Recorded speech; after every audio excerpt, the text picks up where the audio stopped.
Live. Wait, what? What? Wait, what? Hello, everybody. Welcome in. Oso B, Brutal Burrito, Big Bobzilla, Cannibal, Paint Liquor, Wait, what? Wad, Ghost Hunter. Welcome in, everybody. Wait, what? This thing on? It's a Monday. Are we doing this live? Chuck. Oh, it's live. Are we doing this live? Hello, Nerd Chat says Blood Walrus. Hello to you. My nerds. Hello. What a day. How was the weekend? Everybody have a great weekend? Do anything fun? Read any good books? How's the weather out there? Weather here was I feel like that's what silly. people do when they don't really care. So, you read any good books lately, Chris? Did I read any good books? I know you can't read, so this is just me it's making small talk. 2025. No, I love reading books. When it's Tolkien or something. He can't read, No. but his mom read him The Hobbit once. That's right. And so now he just stares at the book. Do-do-do-do. You got to see your nephew's musical performance. That's awesome. You're reading through the first Law trilogy. Dan Glotkin, or whatever his name is. Kyle Spark says, hey, can read? No can read. Hey, can read? No can read. No can read. No can read. Doghouse Obvious. Hello, it's Monday. It is a fantastic day of the week that follows the two most fantastic days of the week. That's right. Therefore, it is both less and more. You like to report in Mo's and I's KDM campaigns, Jabe murdered Fuse, but was quickly killed after by a boss. Wait, what? What? Nobody can kill me. Wait a minute. Nobody can kill me.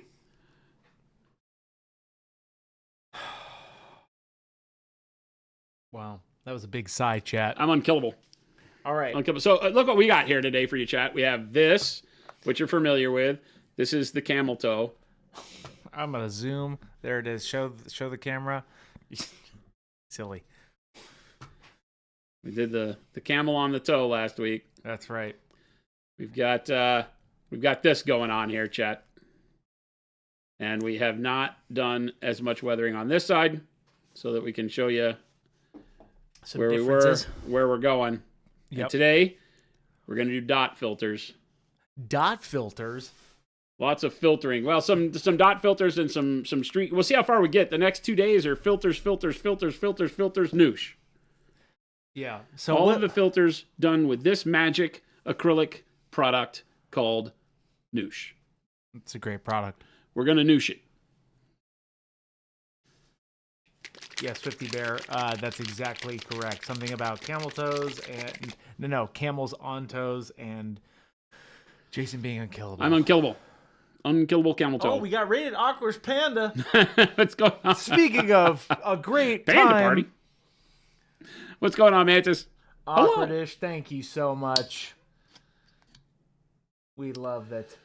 NEWSH, Gave us the NEWSH, opportunity to get a ring. NEWSH. I like to pull the little plastic, Little yum-yums off of the it. little gunners out of there, so I make sure that I don't get any solids unwanted in my paints. Perfect timing, everybody. Awkwardish, thank you Hello. again. Hello, Welcome hi, in, howdy. Raiders.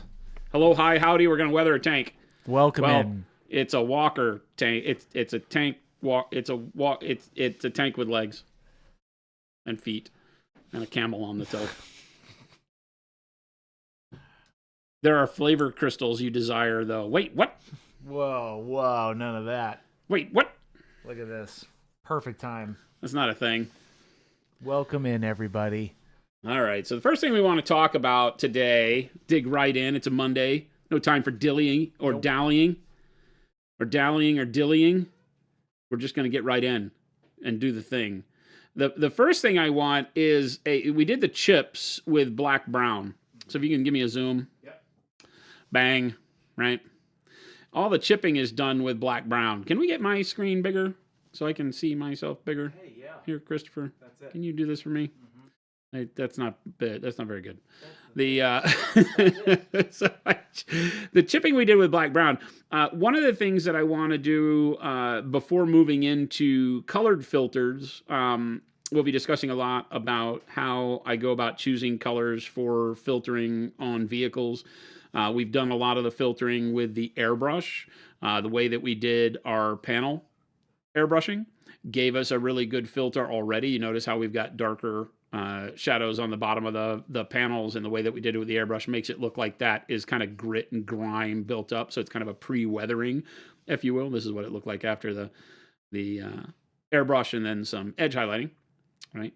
So even when it's clean and doesn't have a whole lot of chipping going on, which this side I haven't chipped other than to show you the sponge technique last week, you know, you still get this kind of dirty look. So a lot of our filtering's already done because of that. So we don't have to do an overall filter. Sometimes on a tank you would do an overall filter. So if you had just painted it the green, then you would do a filter that would apply this level of shading on it. That's more of a nuanced way of doing things that I don't think is very relevant for us in miniature now with airbrushes and people being able to control airbrushes better. This is a much better way to do that.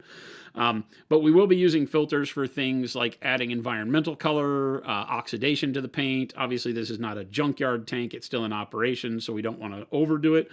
But we'll be adding some things like yellow ochre, maybe a little bit of a blue, and then some grays to it along with white. So 4 or 5 colors that we'll go through and do some dot filters. But one of the first things I like to do is kind of look around and make sure that we have darkness where we want it with regards to the kind of shading around, you know, the gun mantlet, the hatch, right? Places where we might do like a general wash are going to be places that I want to start with, because that kind of oily grit inside of nooks and crannies and around like washers and nuts and things like that, I'm going to want to do those first before we add in all the coloring on top generally. So we're going to start with a black brown, same color we used for the chipping, right? We'll start with a black brown. I like it. It's a good color for that. It's an almost black. And I'm going to add in, oh, I don't know. How about we say 1, 2, 3 drops of paint. And there's actually 4 because one little errant drop came out of the bottle at the beginning there. Got like 4 drops of paint. And then we're going to do a very scientific mixing process of about that much NEWSH. That's a lot. Okay. We have a lot of NEWSH and then a little bit of water. A little dab will do you. I like that. What does the water do to your NEWSH mix? It lowers the viscosity to the point to where this will run a little bit quicker into the recesses, which is what we're looking for when I'm doing these kind of low spots or shading areas. As opposed to the dot filters, we won't want to be quite as liquid, if you will. This one I'm looking at more of a shade. Okay. This is supposed to be representative of kind of like dirty, grimy areas on the model. I don't really need a good brush for this, but I'm going to grab something like this one. Or an old beat up number 2, right? And the idea with this, we can get a little tighter zoom. Right, is like we look at this that we can assume is like the carrier for maybe the pivot on the barrel there, and so we just have our NEWSH mix now, right? And I will just kind of fill underneath here, kind of dab that in around the area. Chuck's asking how long did it take to develop NEWSH to be a launchable product? I don't know. I mean, after we kind of had the idea for it, probably about 6-ish months or something like that. Not too bad. You don't want that to be darker. Get some more brown in it.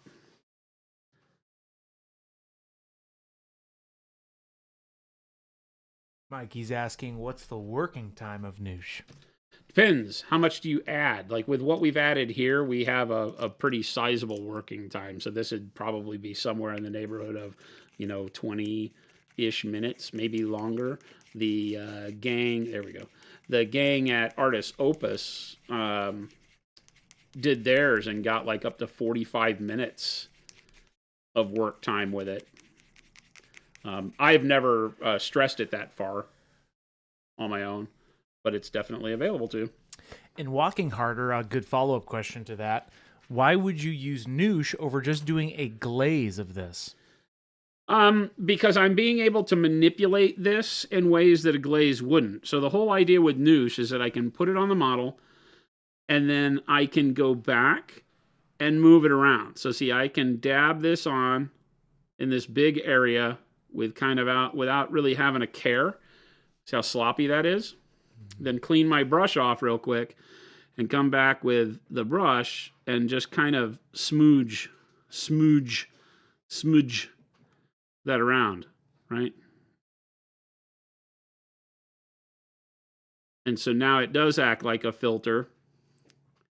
And then I can just kind of pull it down to the bottom. So now I have this kind of dirty, streaky shadow underneath there, right? You can see this one that we didn't do yet. And this one that we did. Right? So the NEWSH is able to move around. Okay, so I'm going to do the same thing over here. I'm just going to kind of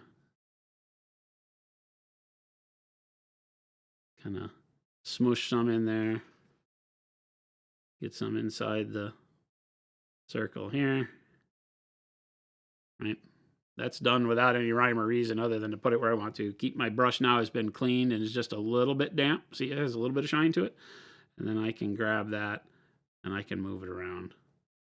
I can streak it, broaden it out a little bit, thin it as it goes over that surface. So it can become drips or whatever else. In this case, I just want it to be the dirt on there, and then use my finger to wipe off the face of the circle. And now I've just got some good shading. And I can do that along any area I need to. If I want to darken this line in here, I can just paint along that edge like so. And that would not look good, but I can grab a wet brush, and then with that wet brush, just kind of grab it, come back in here, filter it out over the top, use my finger, wipe it if I need to. Right? And now I get a much more natural dark line that blends out to the surrounding panel. That acts better than if I'd have just applied a black wash. Right? I can have that same thing happen here. Have it be a little streak down. Blot it with my finger. Boom.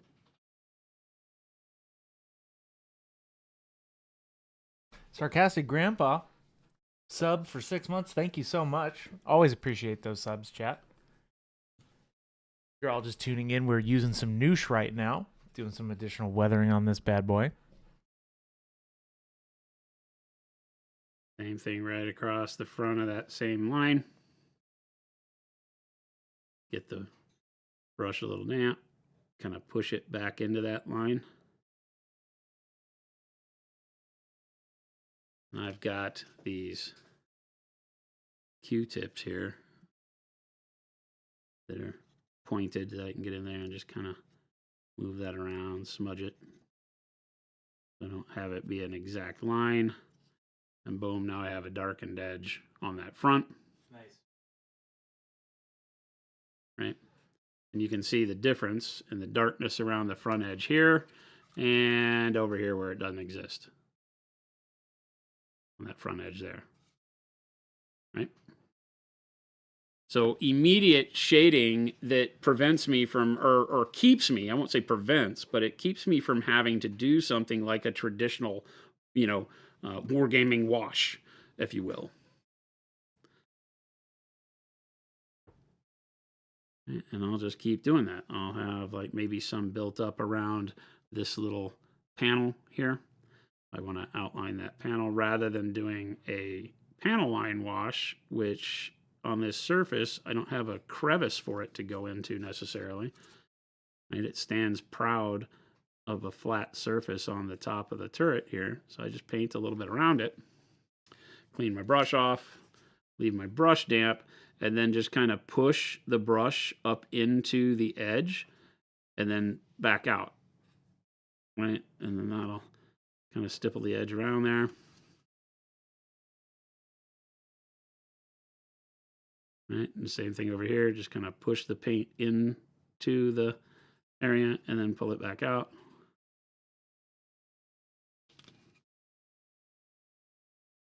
Right?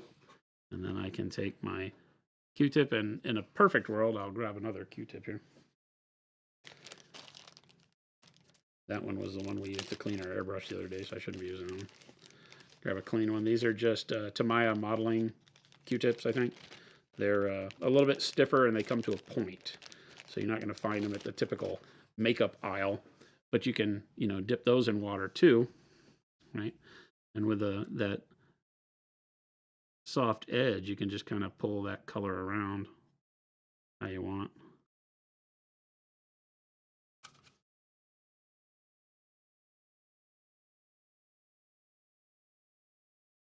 Like so. And then we get a nice shading in and around that panel piece. All done with acrylics. That's the nice thing about NEWSH, is that you wouldn't be able to do this with acrylics any other way. Right, so I might do like half of this. Mikey's asking, do you get loose fiber with those? No, not badly. Right, so just paint around there, and then the same thing, just kind of poke the brush around, and then grab the, because see, you'll get that, see how that wetness is like that? You don't want to let that wetness dry like that. You want to kind of just touch and block the edges around so that any pigmentation that's in there also just kind of gets smudged out and thinned out into the surface. Like so.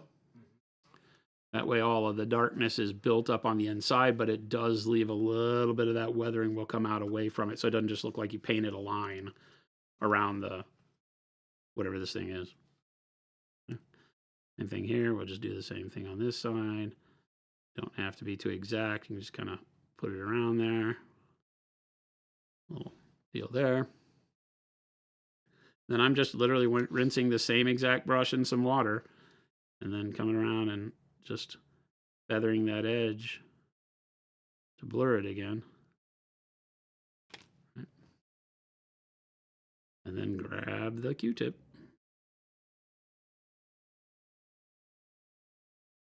And I'm not pressing hard at all. You don't want to press very hard. You don't want to tear your paint or anything else. You can move pretty quick along the model by doing this, and you don't have to worry about causing any problems. I'm gonna dab it on there. Be as messy as you want to be. Now you can kind of get a feel for how that looks. But now I have that dark dirt buildup on the trim there, which when you're painting with the airbrush, you're not going to have that. Right? You can see this is already dry up here. Right? As we thin it out, and look at how great that shaded edge looks. And then the weathering around that circle. Right? Yeah. See that whole front panel and how dark I'm getting that transition versus over here. Mm-hmm. Right? As you can see, now I did do the circle over here, but you can see I don't have that shading. But look at how quick, without any kind of knowledge of blending or anything, how great I got that to look. It looks like a dirty, oily surface where that grit has run due to rain or whatever else. And this is nothing you have to be, you don't have any special education on how to do this. You're literally just, in this case, we're just painting around the lines, the raised panel lines, right, with NEWSH. So I've got some NEWSH on my brush, right, just a little bit of NEWSH, right, and then I'm going to drop it down in here. NEWSH and black brown is all you see me using. With a little bit of water. Yep, a little bit of water with it. On the outside of this thing too.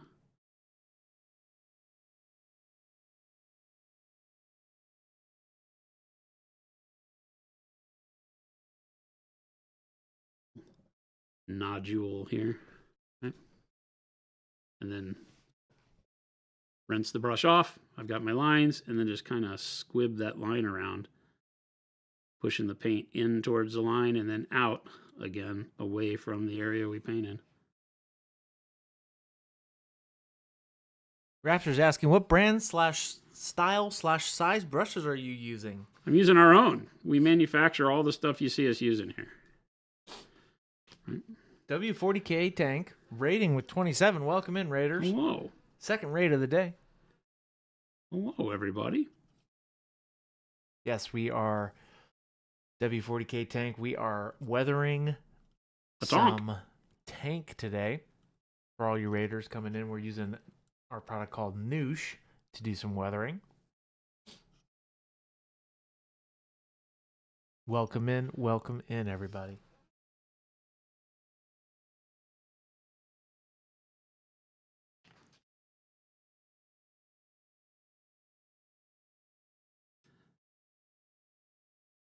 Back with a wet brush. I kind of got a little bit of a halo working here.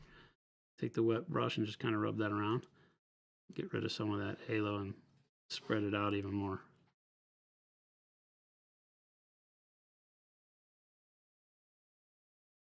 There we go.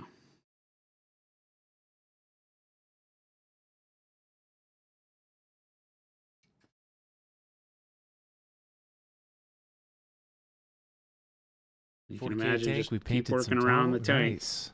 Painted some Death Corpse 40K tank. That's awesome. The Krieg. Nice. That new set out, I think. Yep. I saw it on a bunch of our stores saying that they had gotten it in.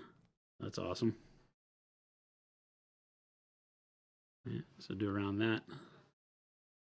Little deal. And not as much across the top. I didn't put any across the top specifically, and then I'll just take my wet, clean brush now and drag it across the top so I'll get it to blend in there. Take that brush around the outside there. Just kind of mush that around. Take our Q-tip and feather that wet line out. Like so. And you can do that again with the brush if you want. Just a wet brush. Smudge it with your finger. You can use anything you want. Just kind of. It gives us a little bit of a gritty, dirty surround on that you can see instantaneously versus this one. Thank you again, 40K tank. Appreciate that raid. Hope everybody is doing well. Hope everybody had a great weekend.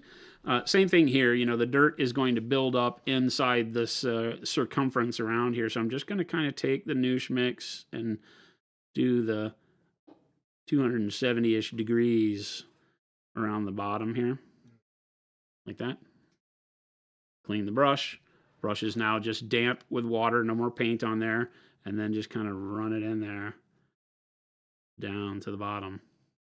Let all that paint build up at the bottom. Wipe it off on my finger real quick. Use that wet brush to kind of blend where I got it on the top surface here a little bit. Boom, bam, boom. Dunzos. Nice, quick, filtered shadow that fits in and looks like dirt. Here's a question from Ugg. Ugh! When glazing with skin tones, I keep getting either chalkiness or too much opacity. Tried the glazing medium and a variety of techniques, but I have to be doing something wrong. Any advice? So it's we talk about this all the time with regards to glazing brighter colors. And skin tones fall in there, right? Is it you're going to be suffering from an issue where you're getting more contrast on the model? And in that contrast, you're having a problem with thinning too much, and it's causing the pigment to pool up in strange areas and look chalky or cloudy. You know, we hear people use all sorts of names for what they think it looks like. Right? Let's see. See how I've smudged my line? I did the line real tight in around the circle. Then I came back with a wet brush, smudged it up to blend it. And then we take the Q-tip. And again, just make sure we smudge that line around the wetness so that it'll blur it all like so.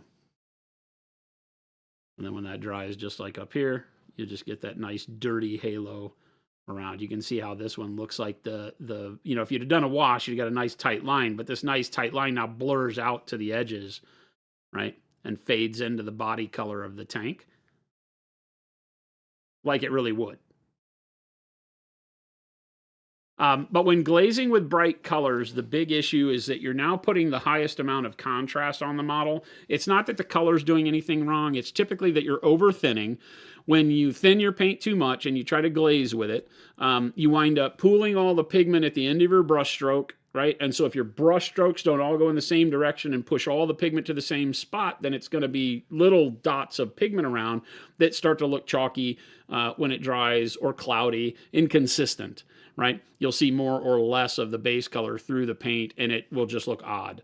So like I've always said, go watch the thumb palette tutorial that we posted up, but you'll notice how a lot of times I'll take a lot of the moisture, if you want to go back to my thumb, you know, like if I, just even with a NEWSH mix, like if when I'm glazing, the problem is that you'll get a lot of paint into the brush because it's so low viscosity.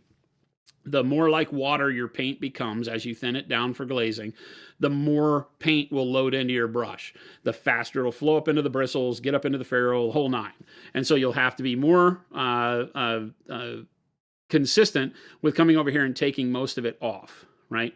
So then you would have a brush that doesn't look like it has any paint on it because most of the paint you took off, but you can still get good coloration out of that when glazing, and that'll keep that cloudiness from happening, and you'll be able to apply a nice consistent filter, right? And then you just go and load and reload your brush more and more.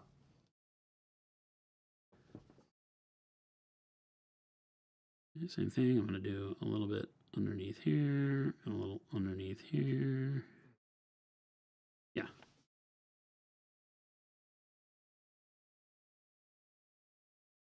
Okay, and then with my brush, again, just kind of push all that pigment up into the line.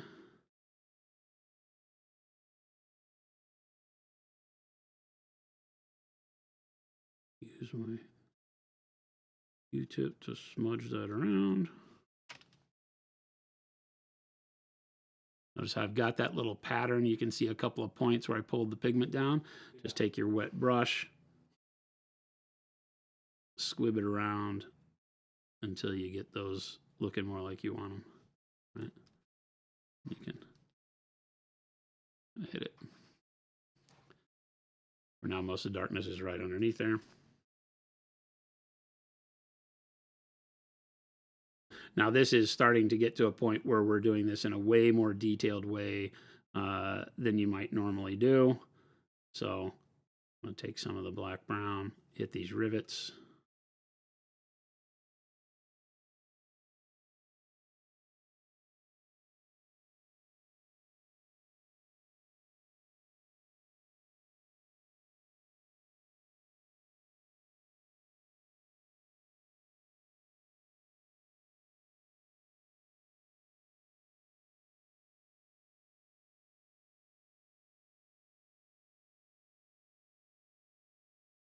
This is more like a traditional wash. Then I just take the Q-tip and kind of hit the top of them with a little downward stroke.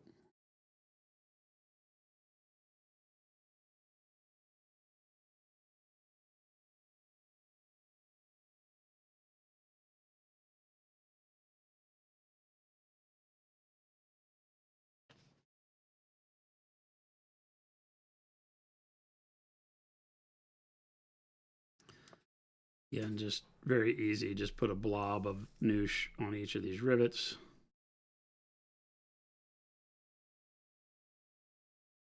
Game delay in quotes, a way more detailed way than you might normally do, me watching every stream.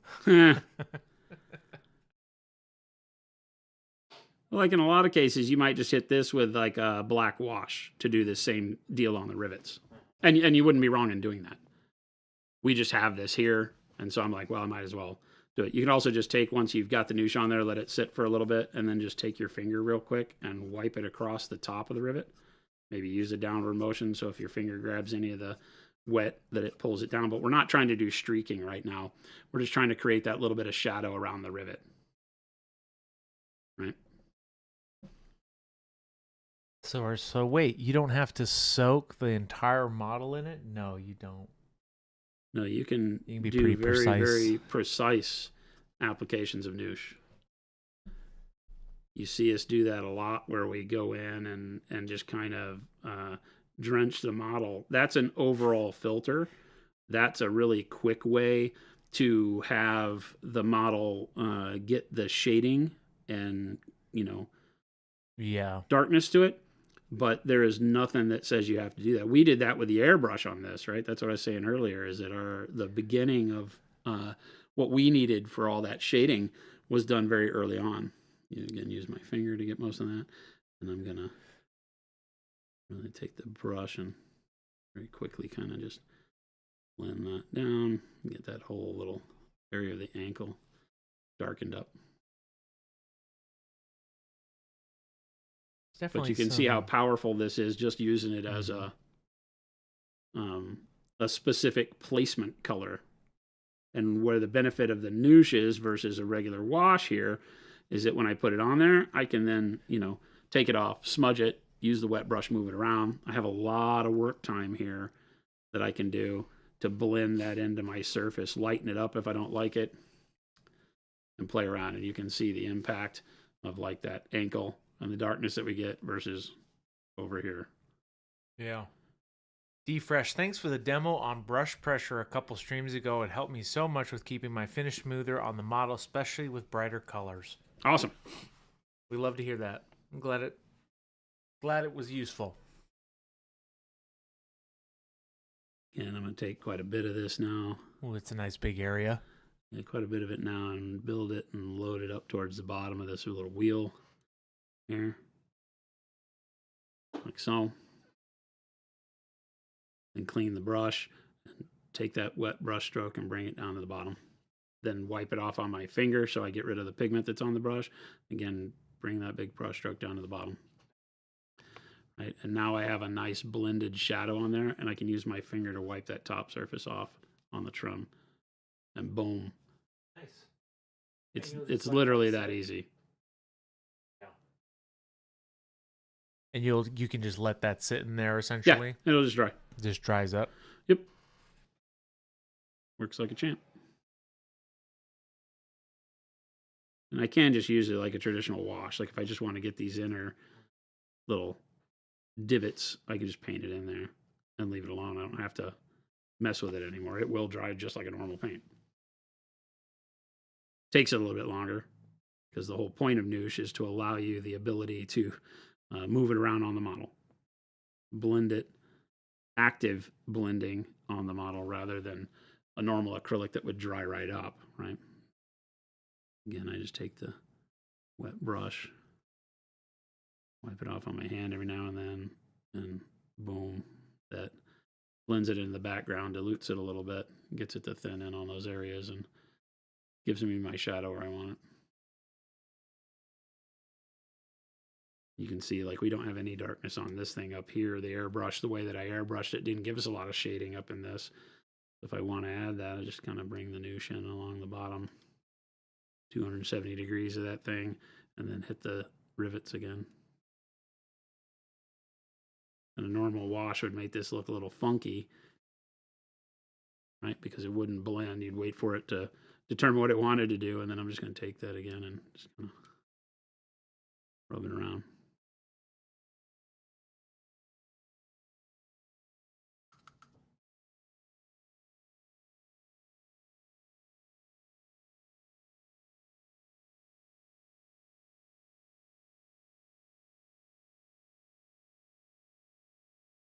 Perfect.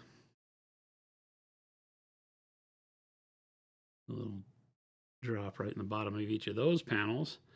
On these, I'll take the brush and I'll just kind of shove it in there and then scoot it up a little bit. And that'll make it look like all that stuff blends from top to bottom real quick. In there. So it really just gives us a way more controlled method of adding these effects.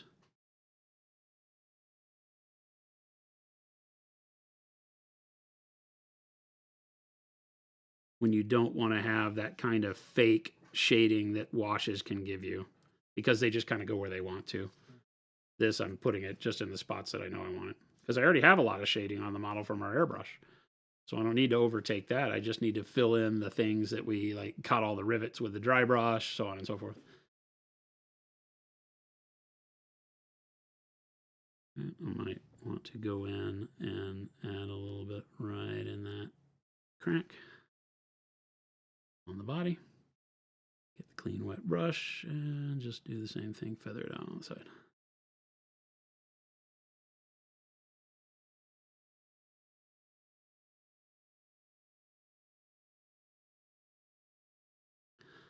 Same thing back here.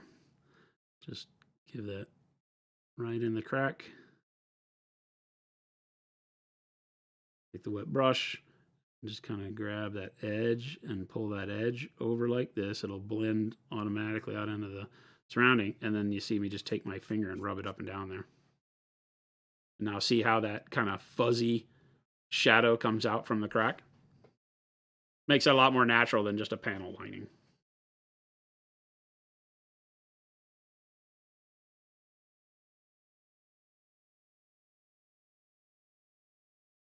Talso, man, that's a really good tip. Yeah, you definitely can start to see this come alive too with this weathering, even if it's just the little deets and doots of it.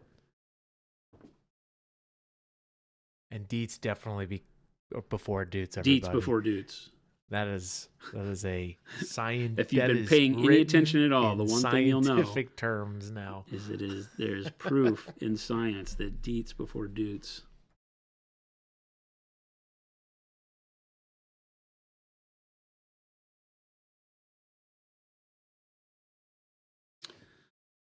Okie doke.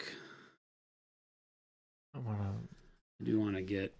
Can you panel line with NEWSH? Can I get that kind of level of control? Ask Mikey. Sure. Yeah, you can. It's not going to run. I mean, you see me doing it right now. You know, like here's like check these out. Right. Let's do the side panels here. I'm going to get more water on my brush because the more water I have, the more viscous it's going to, or the less viscous it's going to be.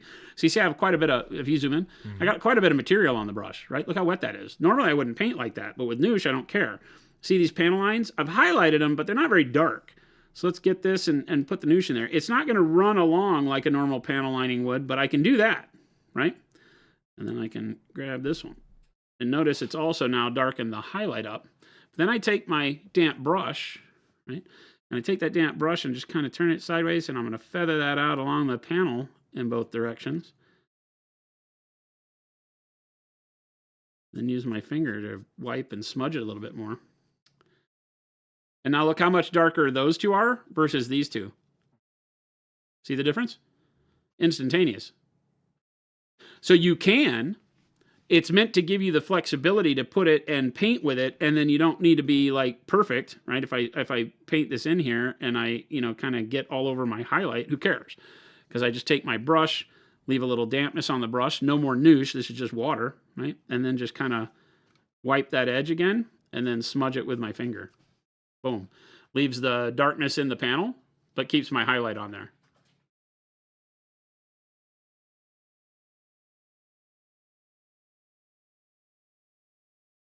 And then again right there.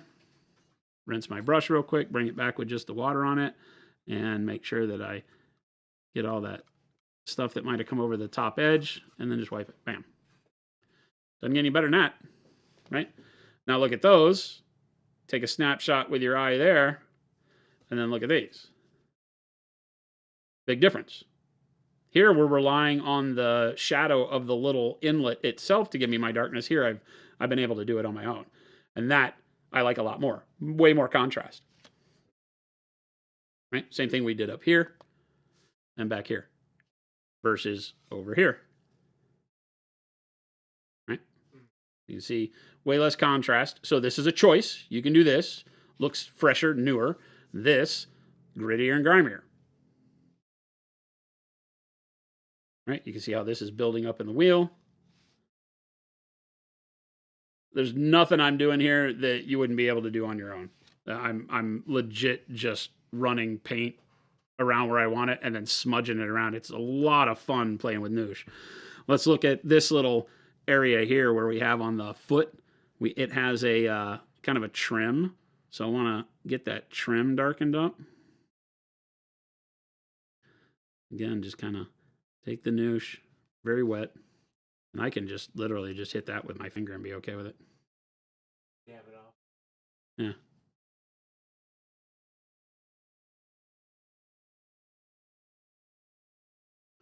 Yeah, you'll have a lot of fun just playing and figuring out, like, okay, what I want a particular area to be. Like this area down here, I can imagine being pretty dirty on the top of that deal there. And then catching the line in the back and then down that edge, like so.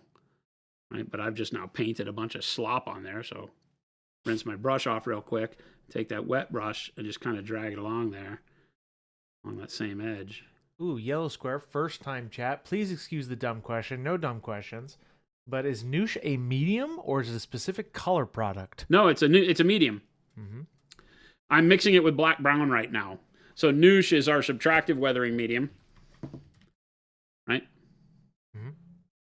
And I'm just mixing in right now with black brown from our Perocryl line, and I just have mixed it up in a cup. A whole lot of NEWSH and very little paint. Maybe, I think I added a couple more drops, so probably like 6 drops of paint to, good God, You just kind of 18 or 20 drops of NEWSH, I would say, maybe more. You know, probably 5 to 1 NEWSH to paint to start, and then a little bit of water. And the water just keeps it flowing a little bit. But it's active for a long, long time. So it lets us do really, really cool stuff, right? Hopefully you can see and get in your head like how cool this would be to do on anything from Space Marines to vehicles. We're using this as a series on how to get comfortable painting a vehicle very simply, because we've got some very, what I would call more high-end look to this guy, but nothing we've done here is high-end. Other than, you know, the airbrushing, if airbrushing is something you're not used to, the initial airbrushing, but I'm showing you right now how just a base coat of color on this guy mixed with the NEWSH weathering that I'm doing now would get you very, very close to that. Okay. So I've shoved a bunch of NEWSH down in between the toe panels on here, and then I just take this wet brush, shove it in there, and then pull it out, wipe it off on my thumb palette, and then make sure that it blends around like that.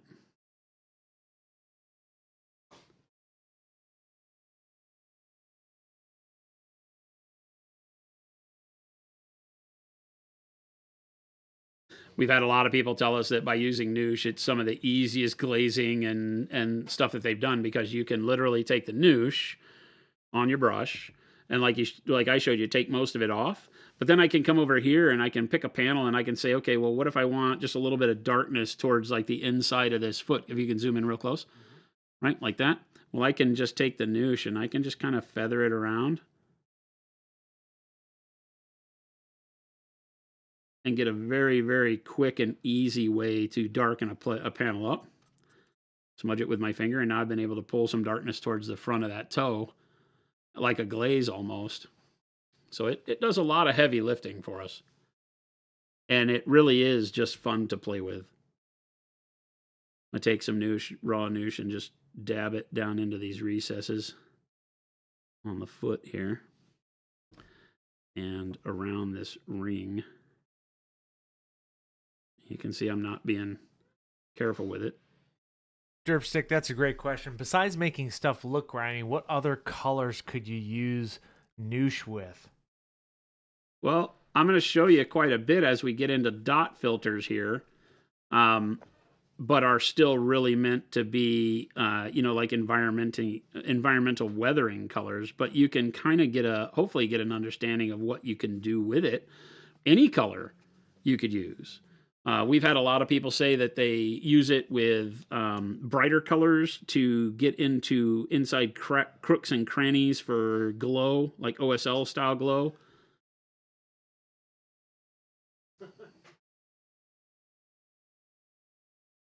I was doing that, what Jason was just saying. I was painting up some of my guys yesterday, and I was trying to get in the cracks and crevices, but I might go back and try it with NEWSH. You like using white with it?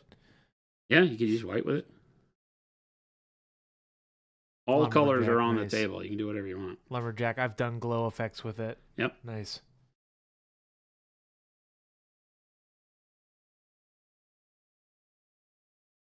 Right now, I'm using it like we're talking about, kind of as a panel wash, but one that I get to direct where I want it. Right.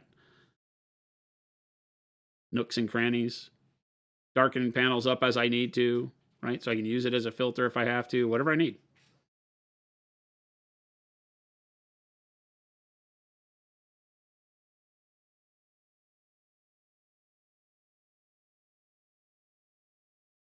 Green's asking, does NEWSH dry a bit shinier than your other paints? Yes. Yes, it dries with more of a satiny finish. And you will then matte varnish over the top of that. 100%. Unfortunately, there's no way I can get it as matte as we want our normal paints to be and still maintain that dry time. But you'll see there's not a lot of sheen to anything on here because of the way that we're doing it, right? And smudging it. So you can see, because it's allowing the matte paint underneath it, there's not a lot of sheen to this at all, right?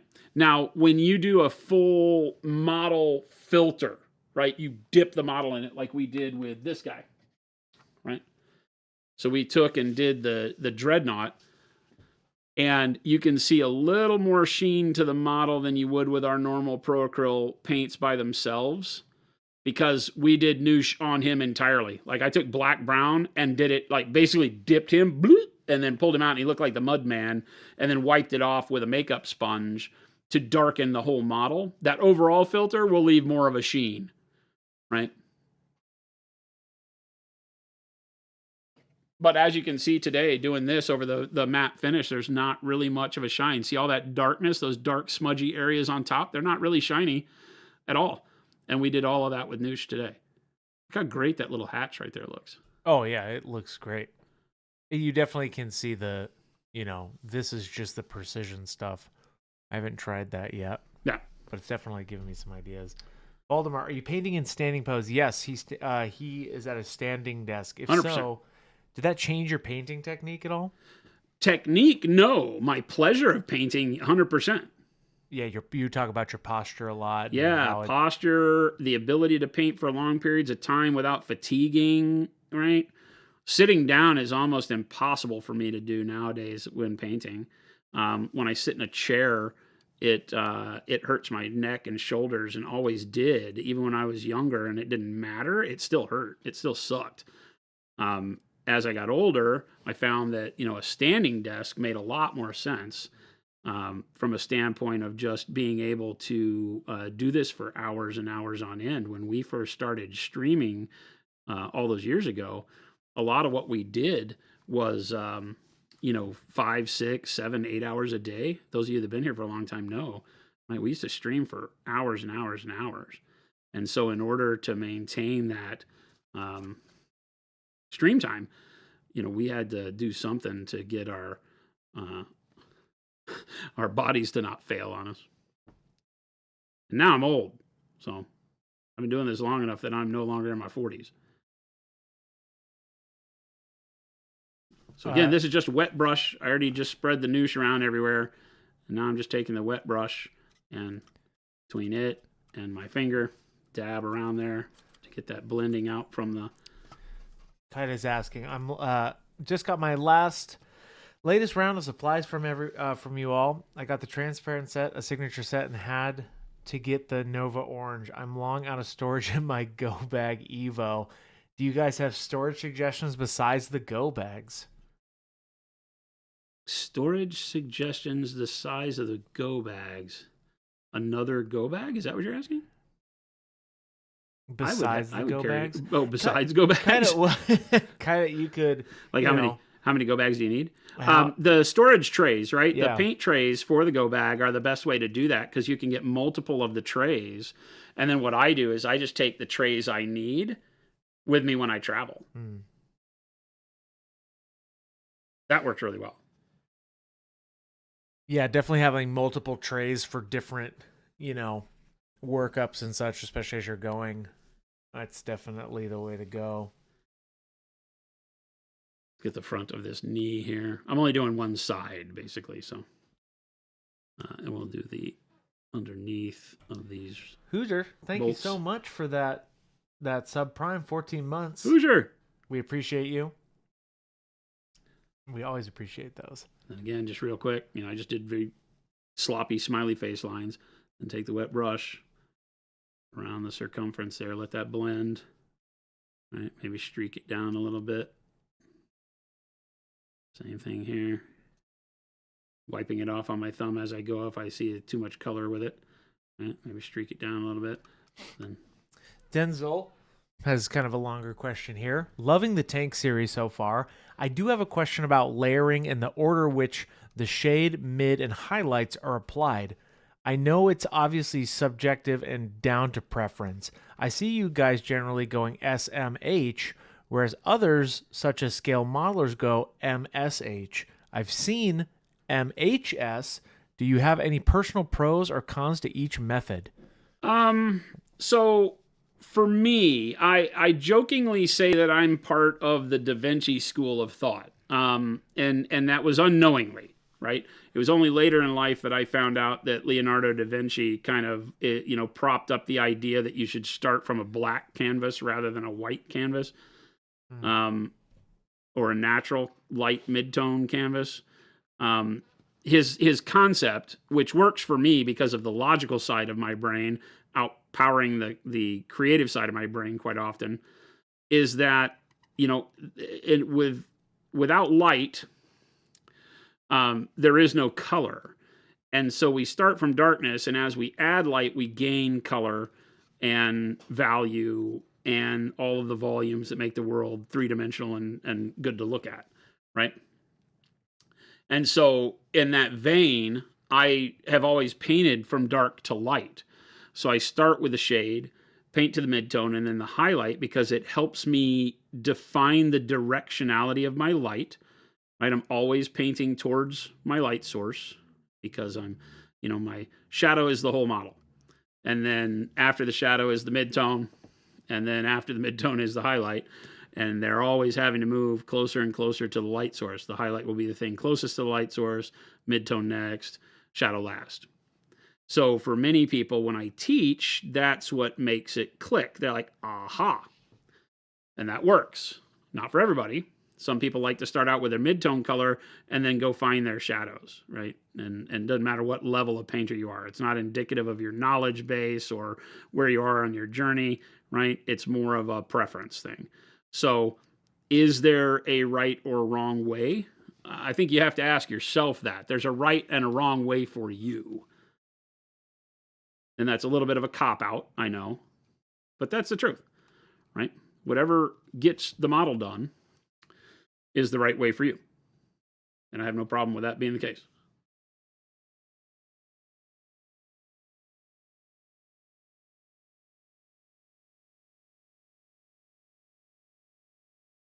You can see that what we're doing with this vehicle is kind of the opposite of my normal painting when we get to this stage, right? Because a lot of your weathering technique is adding what is pretty much shading back in. But some of it's going to be highlight too. You're going to see in a minute that I'll add some colors in that are more like having highlights added in. All right, so that's pretty good for this side, I think. Nice. Yeah, you can really see the dark, even though we were seeing some precision there. Now you can really see where it's starting to darken up the whole thing. Yeah, if you look at this versus this. Oh yeah, big difference. Without a lot of effort, right? Gives you a lot of contrast without beating it up too bad. It doesn't feel like, we've destroyed the tank in any way. Looks weathered. I want it to feel like it's been used. I'm going to do some here and here. Zoom in. Yeah, if you want to pop back in. Now on something like this, I'm going to treat it like a wet blend, and then I'm going to come back with my clean brush and just kind of do these sideways motions and push that up into the crevice, clean the brush off, and then bring it out of the crevice over the whole surface. Repeat that over here. Again, I've just got a wet brush. Start making horizontal stripes, push the paint up into the crevice, and then pull it back out of the crevice across the whole surface. Right, boom. Now I have a completely blended area on the top there. Yeah. The power of NEWSH lets you do that as a glaze, whereas a normal glaze wouldn't let you do any of that at all. Right? Whereas on the sides, we already have that. The airbrush did that. On the top panels where we were doing our brightest color, that doesn't exist. So we have to kind of create it back in there. But you can see immediately the effect that had on there versus that joint there. Right. And the nice thing about NEWSH too is that now we're ready to paint over it. So unlike an oil, if we did this with all oil filters, the oil filters wouldn't be ready to go again. We'd have to sit here and wait for quite a while, even if we strapped most of the oil out of it on cardboard. We'd still have to let this tank sit for quite a while before we went back and started doing any type of dot filters or anything of that nature. Right. So a couple of questions here. Another brief, what's the difference between NEWSH and glazes again? So glazing is a technique. NEWSH is a product. NEWSH can be used to glaze, as I've shown you some of the spots that we did. What we did just there was a glaze using NEWSH. NEWSH is a medium that allows your paint to stay workable for a longer time. But it is not a drying retarder in the sense of going and buying a cheap drying retarder for acrylics. Because if you added as much retarder to acrylic paint as we're adding NEWSH, your paint would never dry and you wouldn't get the results you want. It'd get tacky. Retarders are, while they lengthen the time that your paints stay active, they're meant to really be used more on the palette to keep your paints active longer. NEWSH is meant to be used on the model as a way to blend, glaze, filter, do activities on the model where you always wish you could move the paint around longer, right? So like when you see me do streaking coming up, you want to be able to put the dot of color on the model and then rinse your brush off and then come back and pull that paint down into a streak without having to do more paint. I want it to, like a drop of dirt would sit up here and then it would blend down, right? That's not called adding more paint. If I paint streaks with paint, they're going to be the same opacity, the whole paint streak. So I want the drip to be more opaque where it's like rust up at the rivet, and then the rust is not as opaque as it drips down because it gets thinner and thinner as it moves away. And so NEWSH allows us to do stuff like that. Or apply a filter on an entire model. I could put NEWSH all over this turret and paint the entire turret and then take a sponge and wipe it off, and now it's just left in the recesses the color that I wanted. So it's a tool that allows acrylics to act more like oils and how we use oil filters in scale modeling, but not have to deal with heavy solvents, right, and toxic chemicals. It's all water-based, non-toxic acrylics. Pat is asking, could you NEWSH to apply like a whitewash onto a model? 100%. 100%. We talked about that. You could take like our titanium white, NEWSH, create a NEWSH with titanium white or a bright neutral gray, and then NEWSH an entire side panel. And then the longer you let it set up, the more the model becomes that color. You can imagine like if I painted NEWSH on, like I painted it into this crevice here, right? And then just left it. See where it's still kind of shiny down in there? Right? And just kind of left it, and as it dries, it is the color. So if I made this white and put it over the whole side panel here, if I wipe it off immediately, I get very little white. You're going to see me use white here in a minute for an oxidation kind of a look. But the longer I leave it, the more that white sets in. I can still wipe it, but it's not going to wipe off as much. So you can imagine for like whitewashing, you can put the white on there, leave it for a minute, and then start wiping it in the direction of how they would have painted the tank. And now you'll get that storytelling effect of the whitewash having been applied by hand, and it'll look streaky. So yeah, you can do that. It can be used to do glazes, wet blends, you name it. You can do all sorts of stuff with NEWSH. What it does is it allows your acrylic paints to last longer so you can play with them more on the model as opposed to having to figure out how to layer or blend those colors to get the same effect over multiple steps.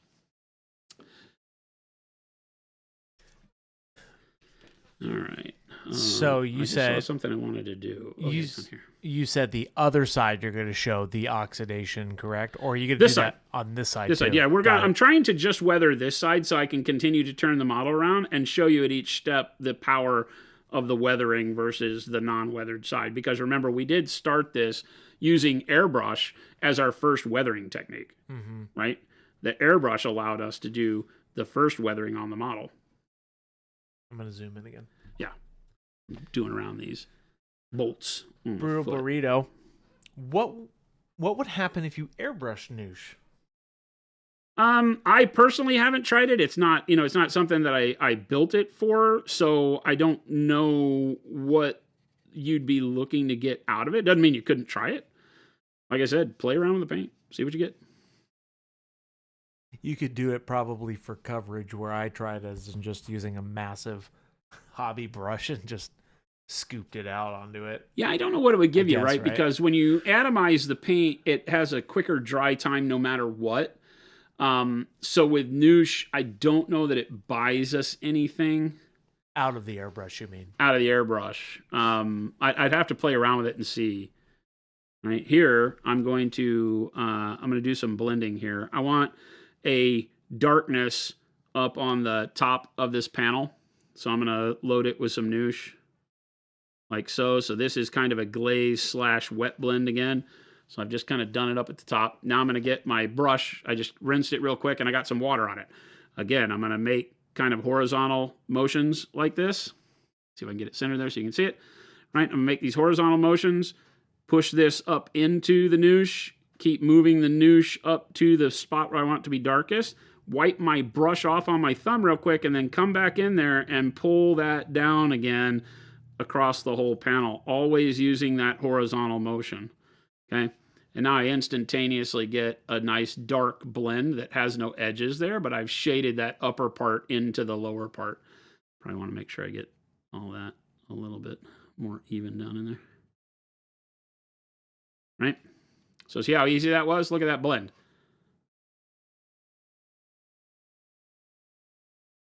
Instantaneous. So now I just gave a lot of dimension to that top panel that was all this bright color, which didn't make sense as it gets up into the pinch of shadow up top. So instantaneous blend with NEWSH. Dunzos. Too easy. It'll make you a lot confident playing with paint over long periods of time. You do need to get used to the fact that it doesn't dry instantaneously, so you can't like just go back over it. But all this stuff that we've done up here is dry, so I'm going to go back and paint over it. We're going to make some other dot filters real quick, right? So when I start moving, and this black brown will be good for days. Like it literally, I bet we come back in tomorrow, depending on the weather, right? We're just going to leave it on the studio desk. We come back in tomorrow and probably add a little bit of water to it, and we probably still use it. The NEWSH is incredible. You could even probably put a piece of tin foil over that and have it last literally. Yeah, you forever. could literally have it last quite a while. Just like how, like, it's just, yeah. Welcome in, everybody. If you're just tuning in, howdy. We are doing some more weathering. Zambies, welcome in. Been using NEWSH to do all of the panel lining, the blended dirt around all of our rivets and doohickeys. All the panels up here, across the top around the hatch, right? I have not done anything here.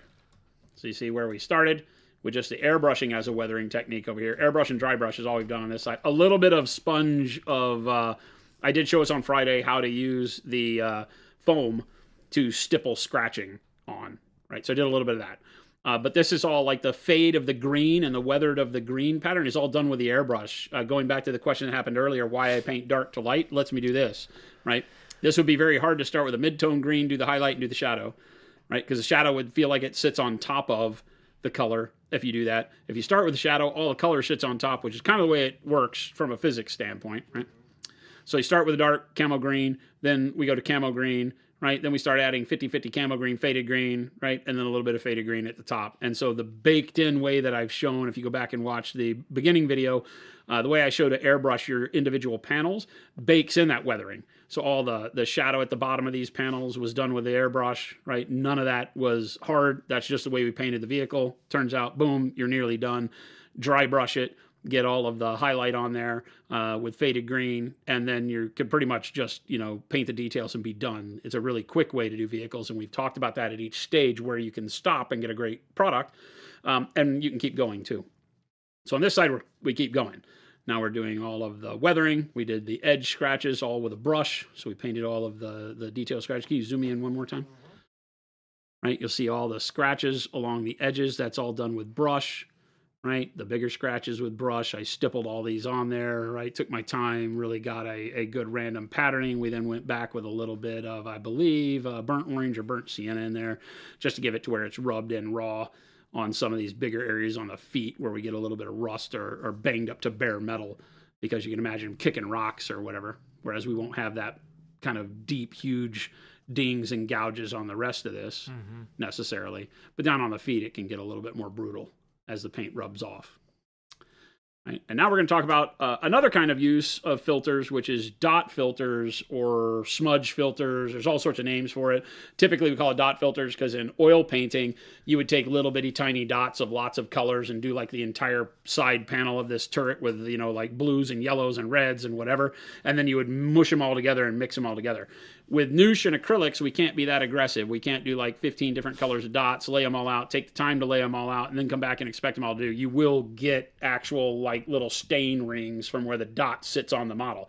So we have to do a couple of dots, blend them out on the side, a couple more dots, blend them out. So it's a little bit more staged like that, but we can get the same effect. So I am going to start with a trio of colors that we want to do. First one is going to be yellow ochre. Yellow ochre gives me a real earthy introduction of color.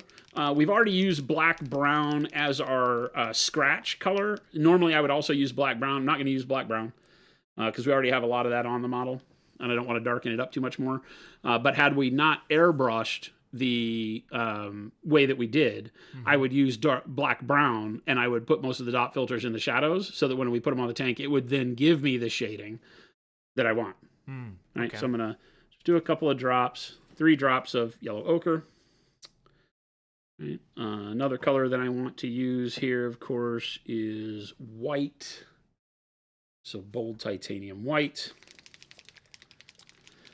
Making individual cups of these, not mixing them together, by the way, if I was not clear.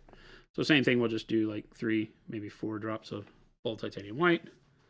Don't need a lot of color because just like the black brown we did, we're not going to need a tremendous filter. We want it to be very light. This is the grit, the grime of use, the oxidation of sunlight on paint, things like that we're trying to recreate. Not not sitting in a junkyard for years feel, something in between, right? We want it to look contrasty enough to be cool, right? For our sci-fi fantasy walking tank, we can do some really cool stuff that doesn't have to be tremendously realistic. But we also want to kind of adhere to a sense of realism that makes it feel like it could still work. At some point in time, you weather it to the point to where that thing would never move. Okay. It'd be like the Tin Man when they found him, right? He's just all rusted out. Yeah, he's all completely rusted out, no hope. All right, and then I want some warm gray, I believe. Let me get warm gray. Is warm gray going to be bright enough? Maybe I can't go bright warm gray. What could I use here? I think warm gray is going to be fun.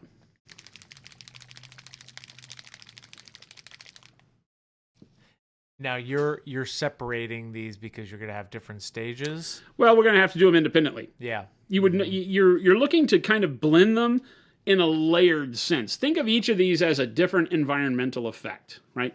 Yellow is dust and dirt, right? Gray the yellow is dust and dirt in the warm spectrum, right? So this is that kind of, brownish dirt dust that we pick up from the dry ground, not rust and effects like that. We're talking about environmental stuff that is dirt, dust in the environment. The gray is going to pick up the neutral, or in this case, a little bit warmer, but the more neutral aspects of dust and dirt that are flying around. And the white is going to count for how the baking of paint and all of that starts to oxidize. It starts giving us a brighter, kind of more highlighted sheen to it as paint bakes in the sun, right? So this is for oxidation. brownish, earthy tone dirts and grayish neutral dirts. You can also use blues. Because we use the camo greens, I'm going to stay away from blues here. But if I were doing like a desert yellow scheme, I might do some blues on there, just because the blues over the top of the more desert yellow World War II schemes gives you green, gives you kind of a weird tarnished dirt color as well. You can use reds. Again, reds here, probably not as great, but I could use something like a red oxide, but I'm going to do streaks of rust on here too, and that's where I'll bring things like orange and red oxide into it. So I don't know that I really want to do it. We're going to use these 3 colors and see how we like it. Again, NEWSH, the magic. This is what makes it all possible. I've done 3 drops of each of these. I think 4 of the titanium white. So let's try to measure a little bit better. So I'll do 1, 2, 3, 4, 5, 6, 7, 8, 9, 10, 11, 12, 13, 14, 15, 16, 17, 18, 19, 20. So 20 drops of NEWSH, about 5 to 1. Over here, we'll do 1, 2, 3, 4, 5, 6, and a lot more. And over here, we're just going to go... Right. Just to show you there's no real scientific method to this. I would say that you just want something in the neighborhood of about 5 to 1 to start and find your opacity and working time. NEWSH is a little bit different than other ways of thinning, because not only are you looking to get it thin visually, you want to be able to have it be semi-opaque to work with in most cases, but it also, the more you add, the more work time you get out of everything that we do, right? And then water-wise, we want to come over here and do a little squirt of water in each of these.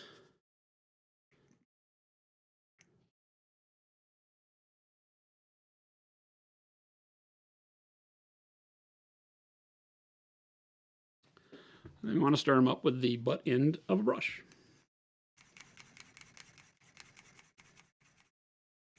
It's hard to tell with white, because NEWSH is also white visually. It does not dry white, it's clear. So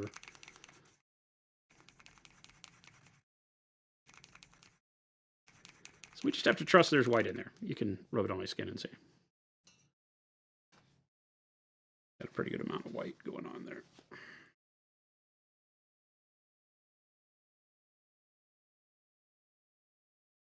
And you notice how I just wiped it right off.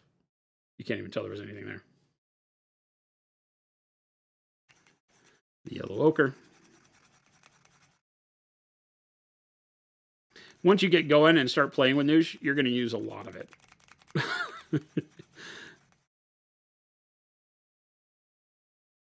Pro paint taster, you spent a hard day tasting paintbrushes. What? What? Bad. No, bad. Okay. Would red oxide, here's Kyle Sparks, would red oxide be a good color for using as a base for German tanks, seeing as they come from factory in that color? Yeah, the German red or red brown red oxide color for the spray primer on those. The red oxide's a great color for that. Fantastic. I would, if I were painting part of the tank that color, I would start with mahogany as a base, and then I would red oxide over mahogany. Looks great. The mahogany is also a deep, rich red-brown. Just takes care of the shading spot for him. Voldemort has a question. Can you give me a tip for painting miniatures for board games different from Warhammer type? I really want to paint the miniatures by referencing display on the box, but it seems like they won't clearly visible when they're playing on the board because of the color mix. Is there any cool trick to make them more noticeable?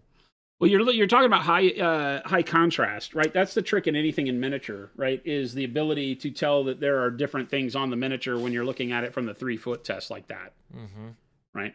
And so this guy, even if you didn't know what a Space Marine is, you can tell that, oh, there's like blue claws. He's holding something over here. He's got gold trim, highlights. You know, you can pick out bits and pieces whether you know what it is or not, right? When you look at him, you can see where one color starts and another one stops, right?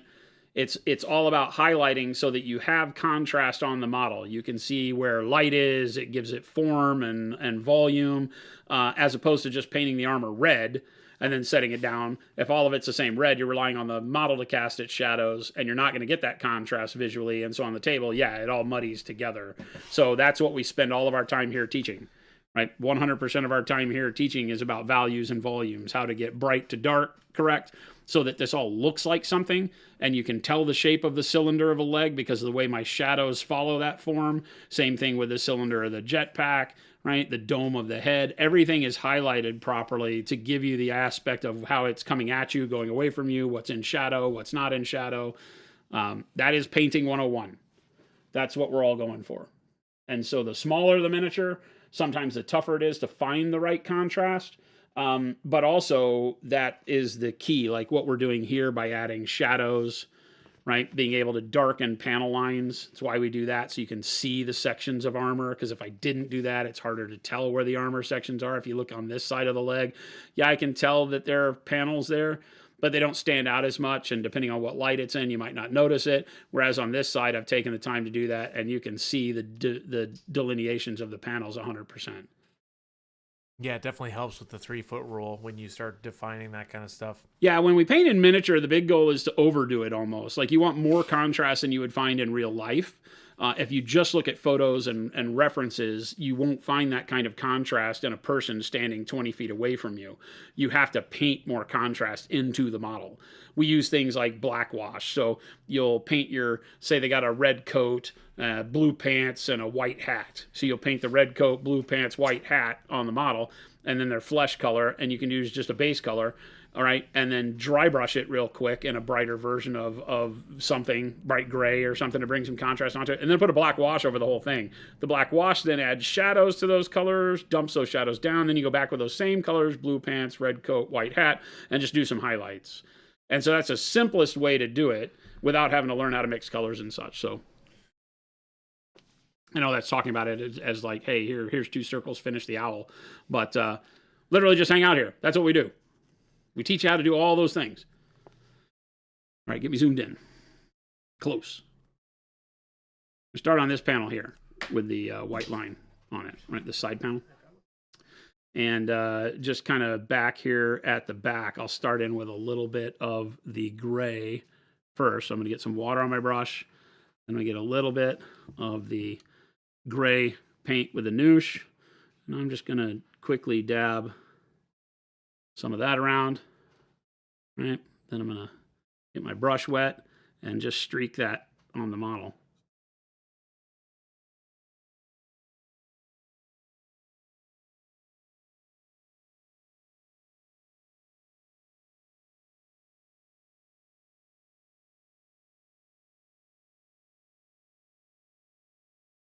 Jason, any updates on the sprays to Canada? Asked Scoopster. Right now we're in a holding pattern to see what's going on with all of the tariff nonsense, but we're working on it and hope to have a good solution coming up quickly.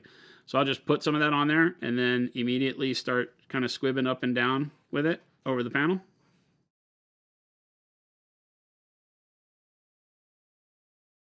And I'll just go in sections, and it's adding a little bit of brightness into the middle there. Right. Again, I'm going to stay away from the white line. I'll blend it over into the white line, but I'm not trying to get that exactly as it sits, right? Then I take that, wipe off the excess, and then start just doing it along the panel line here. Boom. Now you want to keep your brush strokes going with gravity in most cases. I'm going to go ahead and take my finger and kind of wipe along my white line there.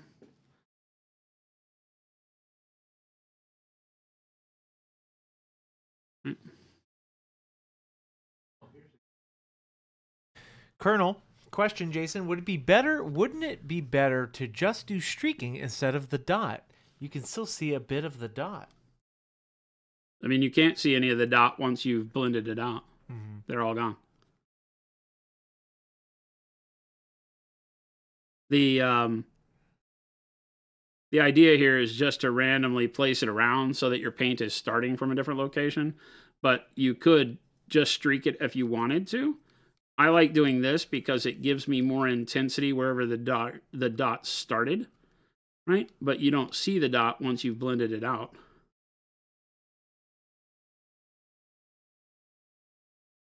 Right?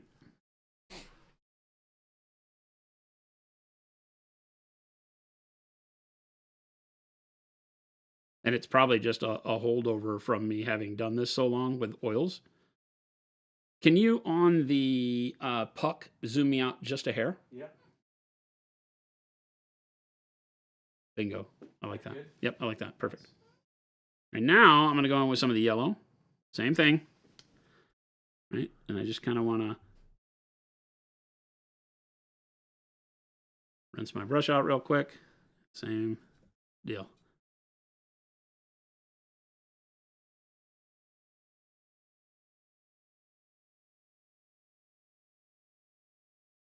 Make sure that I don't pool up here at the bottom. Just grab that and take it off. And we get a little bit, you see in that wet area, I'll show you where it is wet, so you can kind of draw a line here. And you can see that yellow glow. See on the right side of my paintbrush, see yellow over here and none over here. Here you have that kind of neutrally gray. And here you get a little tinge of that yellow. You don't want to color the tank yellow, and you want to be very careful with yellow around any of the parts that have white stripe. Right, so right where we're going next. Right.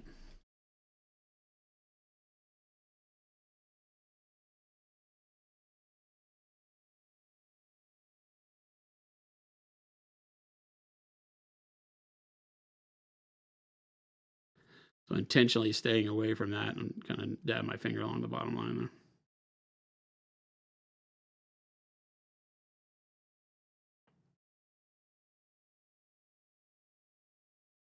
Artistic Outlaw, join late. What is the technique and what does it approximate to in the real world?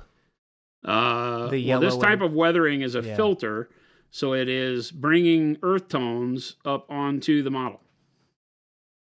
Right, in this case, yellow ochre represents all of your more brownish earth tones, dirt.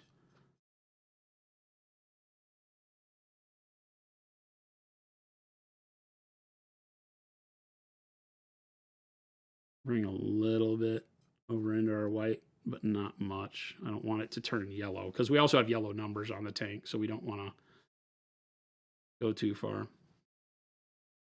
Right, so I want those of you that are paying attention, look at this versus this. Same exact coloration of the tank, but what's different about the green up here? Look at that yellow filter versus here. Right? Yeah, you can start to see that. It just gives it a more worn and in theater look, if you will. It doesn't mean that the ground is yellow ochre color. Not at all. And because we're doing this layered, we did the gray first, yellow second. And you don't have to do the yellow everywhere. So that you'll get a mix of colors that make all these panels get the feel of being weathered slightly differently. You can use browns. The umbers are really good for this. We already have a lot of the darkness baked into the airbrushing like I was talking about, so I'm not using browns. I'm using this more for the highlight colors than anything else. Right. So next is white.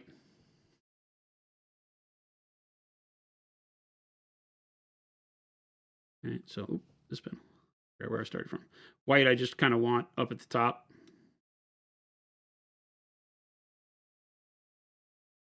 Wipe it off. And this one I'm going to use a reverse stroke and take all the white up to the top edge.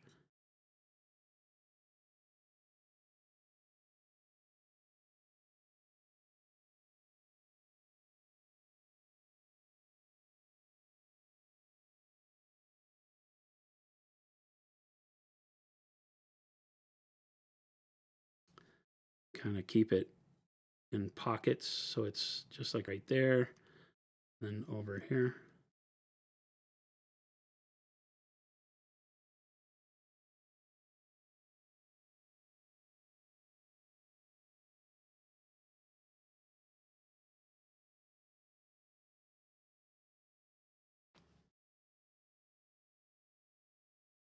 See how we catch that little bit of oxidation now on the side that's just in this pocket here, a little bit up towards this edge, a little bit towards the back, the yellow in between.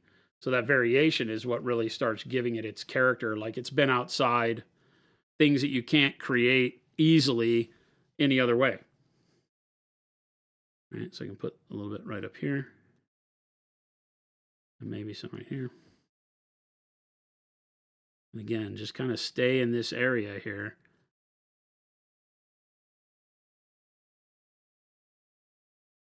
Squib it around. Voldemort Sucks asks a quick question. Any way to save airbrush, which I forgot to clean after painting? Voldemort, if you go back a couple streams ago, I think it's on the 23rd, I think, of January. It's a couple streams ago. He does a deep dive in one of our VODs for cleaning out an airbrush. So there is a way to save it. Yeah, you gotta have to let it soak and have a bunch of patience. If you've left paint in it, it's the worst thing you can do. It is in most cases survivable, but no promises, right? Depending on the paint and how long it's been sitting, you can gunk stuff up pretty bad, right? That's definitely, you could definitely tell that color difference on those panels now. Yeah, and you can see it's intended to be very subtle. You're not trying to go for things that stand out tremendously here. It's the things that are going to make it look as used as humanly possible. Now, again, the way that I started all of this with the airbrush helps to bake a bunch of what you would do with filters in. So this side, with just the airbrush and a little bit of chipping, lets you know what you can do, how good of a job you can get super simple, right? Our shading's baked in, not as high contrast, and this is where you can take it with a little extra time and love. How would you do the dot filtering on a horizontal cylinder? Asked Sarcastic Grandpa. On a horizontal cylinder, same thing. I would just start at the top and kind of work it in as I go. Like, you know, if it's horizontal, I go top to bottom on it.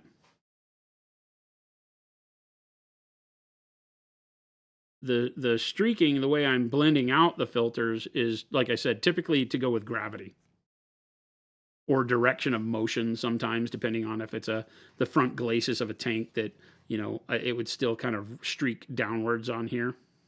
On the top, I generally smudge it. I don't streak it.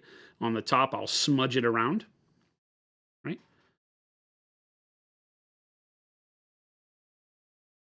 Welcome in, everybody, for tuning in. We're doing some more weathering on the vehicle today. Last week, we did some of the scritches and the scratches and the doots and deets, so you can catch up on that. And today we're using NEWSH, if you're all not familiar.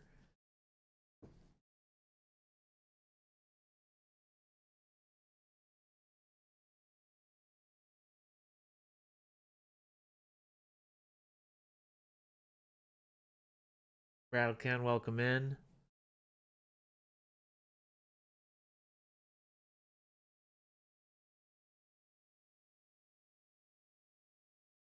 Leave it to be a little bit more modulated here. By modulation, I mean that I'll leave more areas between where you see the streaking rather than doing the whole panel.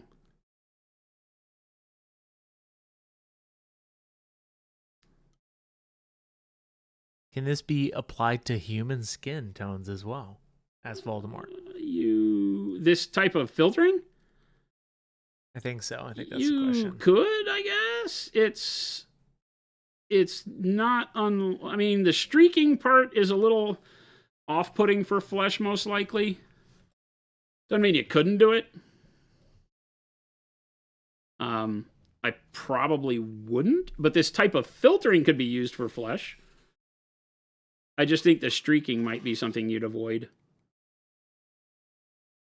Because you don't need, the lines don't really matter on skin, right? You're not going to have like a big area of flesh that has big, you know, tear streaks on it, right? That front one a little heavier.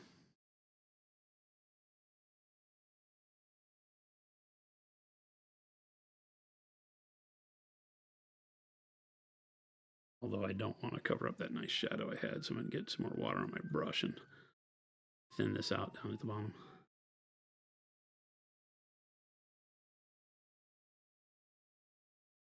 so nice being able to do this with acrylics. Just remove it, just erase it.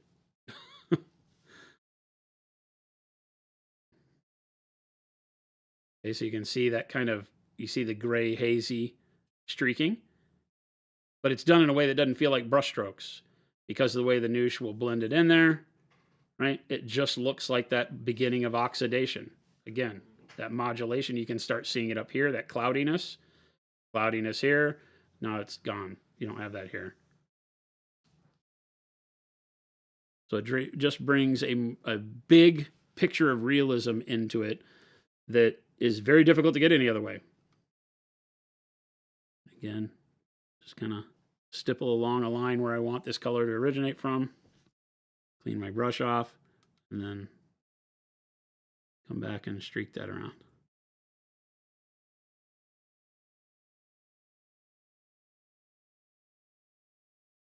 Dusty Hobbies. It's past payday and I fancy more Pro Acryl. Torn between expansion set 4, lovely colors included, some lovely grays, expansion set 2, transparent. The temptation to just get both is huge. Oh, that's a tough one. That is a tough one. The transparent's definitely changed my life. I'll say it. I'll throw that out there. I'm going to go right over the yellow markings with the gray. Not as concerned about it as I am with the white.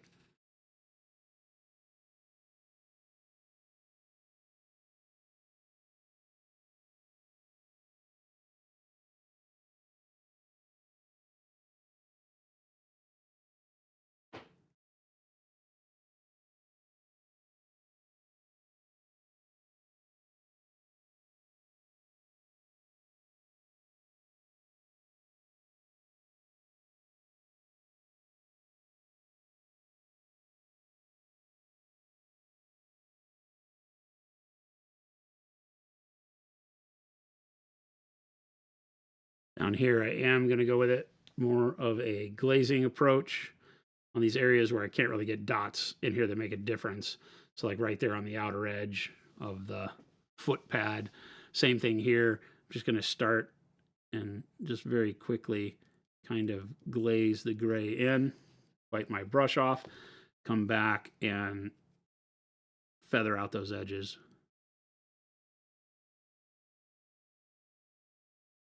Bellacor's painting a gray fur on a cape. Any tips for shading or just go with a black wash? Washes on feathers are amazing, right? Fur. Oh, fur? Fur. Fur and feathers are amazing, though. Yeah. Right? Because it just grabs everything. I think you've seen me when I do fur. I love using a wash. Helps tremendously to get all of that texturing.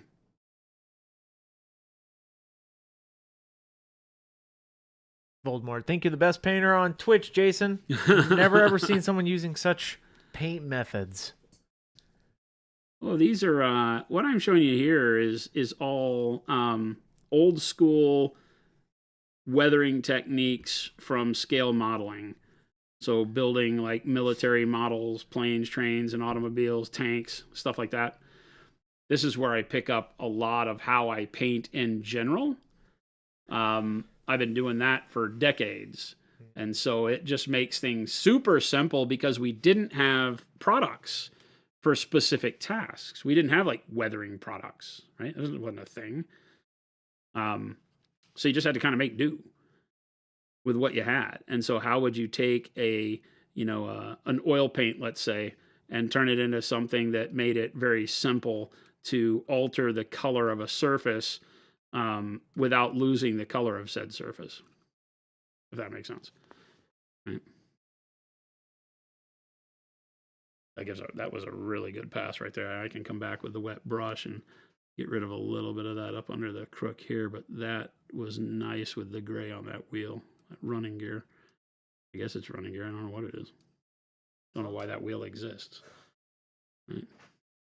Well, that's what I thought. Like originally, it was like a weird version of how they repurposed the thing for the track or something. I don't know. Yeah, it's crazy. I don't know. It's just it doesn't make any sense, but that's okay. Don't ruin my fantasy with your reality, right? Right.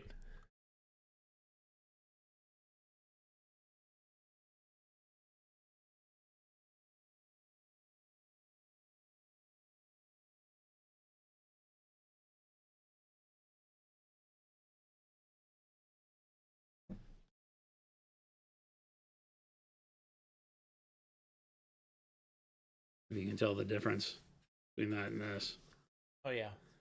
Right? It's hard to tell once you get past a point because everything starts looking so much different, right? Because of the weathering. Oh yeah. I mean, right, even but you can see that the color here has been faded a little bit, right? As it does when it's outside. And here the green is way more put together on this side, even though we do have the weathering baked in with the airbrush. The green is all very similar. Here it starts to become more patchwork, a little bit more contrast because we put the gray up in the highlight areas, right? All right, let's do some yellow on these panels here.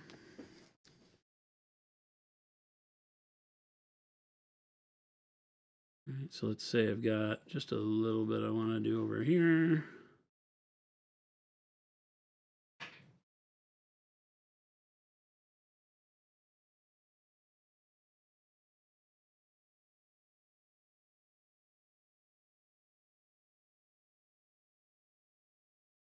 Maybe I skip this panel and put some over here.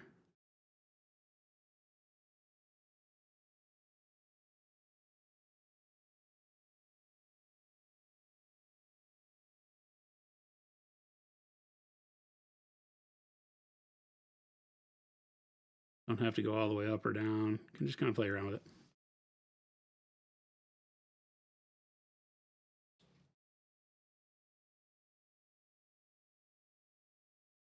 The variation between panels makes it look like maybe this one got replaced, right? If you have a little bit of yellow like on this one and this one doesn't.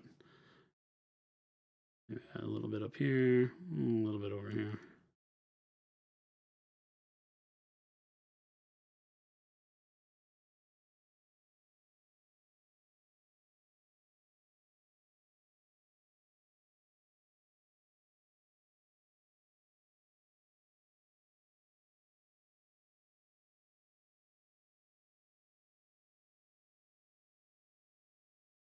This is one of the funnest things you can do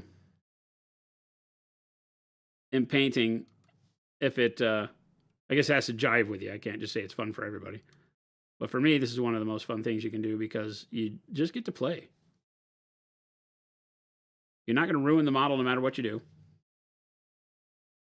Right? Because you can come back. I mean, I can be like, yeah, I want a little bit of yellow in here. And as long as you don't walk away and make yourself a sandwich and leave that yellow like that, you know, because it will discolor the model if you leave it on there for a long time. As long as you come back to it and don't, you know, forget about it, then it's a really, really simple process to do all this. And it has a major impact while being ultra subtle. You know, you and your friend painting the same model, you'll have the upper hand times 100 by doing this stuff.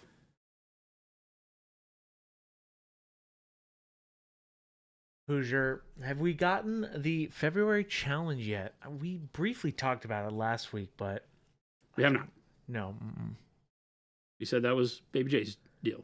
We will be posting that in. Whether he knows it or not, I don't have any idea. Probably this week, chat. So keep an eye on Discord. Awkwardish. I have big NEWSH plans for this Golden Demon project to help making stone look wet, where water is run over and splashed on it. Nice. Nice. That's cool. Very nice. A little bit of yellow up on top of the foot here.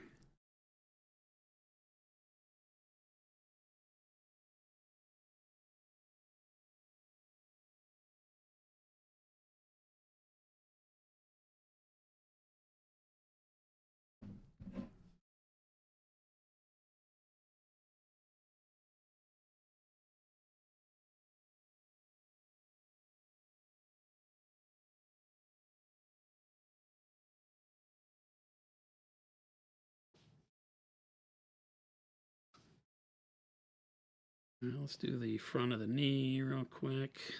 I don't think I did any gray on the front of the knee either, did I?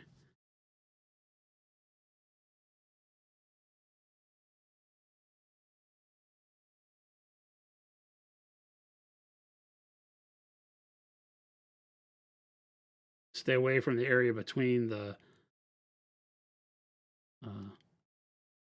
bolts and washers here if I can. So So I can keep that shadow baked into both of them.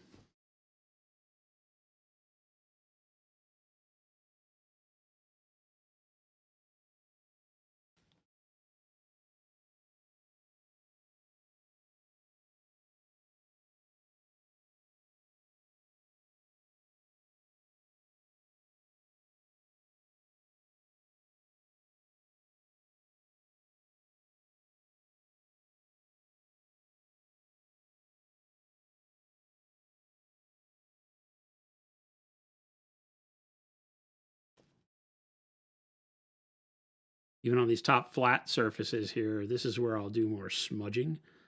I'll just kind of stipple some around there. I'm gonna grab a different brush that I brought in for this, just kind of get a little bit damp. Right? And this brush, I just kind of smoosh the paint around. It's on an upwardly facing surface, it wouldn't have the same motion to it with side to side streaking.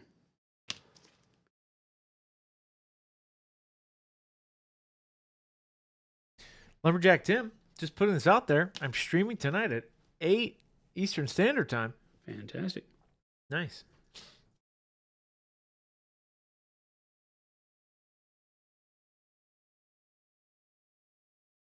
Just squib it around. Sir Addy, after hearing you sing the Payne's Gray Glory several days, I finally bought and tested it. You've been right. Great color. Gosh, it's so good. It's an amazing color. Payne's Gray is so good.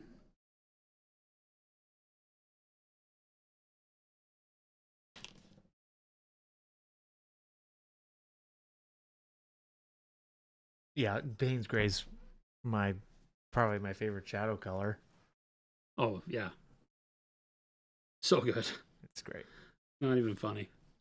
Lots of uses. Not even funny. Let's do the side of the turret, since I'm kind of focused on just this side right now. Voldemort's asking about some ratios for airbrush. When I use paints that are not designed for direct pouring into an airbrush, what should the ratio of paints at Flow Improver and how much water should I add? Repeat, please. Yeah, when I use paints that are not designed for direct pouring into an airbrush, what should the ratio be of paint to airbrush Flow Improver and how much water should I add? What's the weather like where you are? You have high humidity.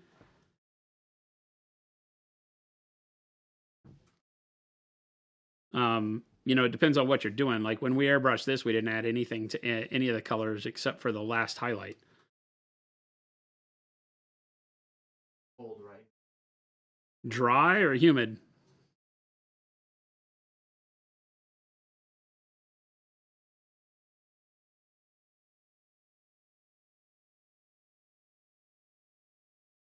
Dry.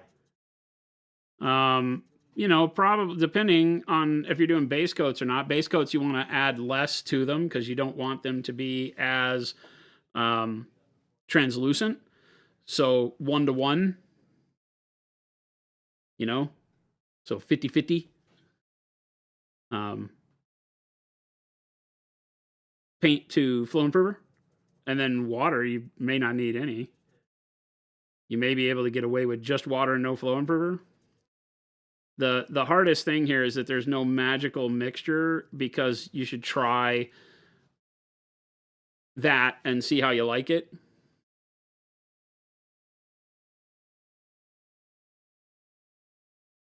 And then adjust as you need to. For base coats, we don't put anything in ours, even though our paints are not, quote unquote, made to be. They're not airbrush paints. But they are, right? I mean, the reality is, what does that even mean? Our paints work great in an airbrush, but you don't have to much do that. So we can get into, it's 3:45. So I want to get into some streaking real quick. So yeah, just do the side there. Add a little bit of yellow. Ooh, Source, that's a fun one. What has been the biggest I didn't know I needed this color in my life, but now I can't live without it? For me? Yeah. That's a loaded question. Source, all of them. Yeah, I don't know that there's, I mean, royal purple was not a color that I looked at immediately and was like, oh yeah, definitely gonna be one of the heaviest colors in my rotation. But quick fast becomes that for flesh because it's such a great um, color for that. So that is one.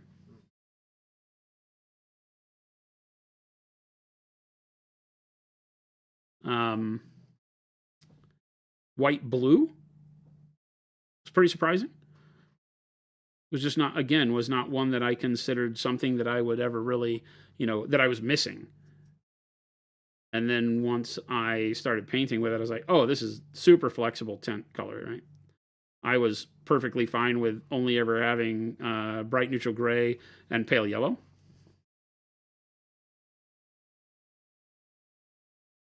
So those two, both I think got a Vince's set, so blame Vince. White blue is a pretty awesome color. Yeah, 100%.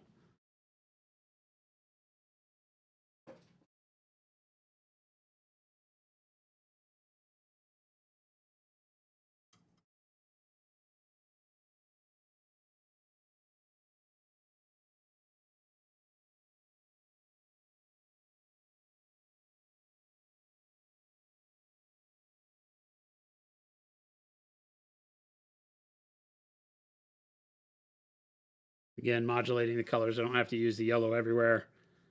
Just kind of spot it in on top of the gray. Then a little bit of the white.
Keep the white up close to the top.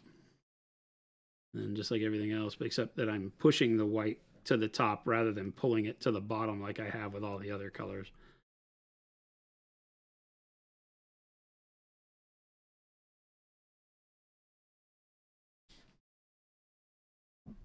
And then I won't use any white down below this kind of top of the leg spot. I won't use it down on the low spots. And then heavier up towards the top of the turret up here. Cynical, lots of super subtle little details. Wouldn't have known what went into it, but can't deny it adds something to the look. Oh yeah.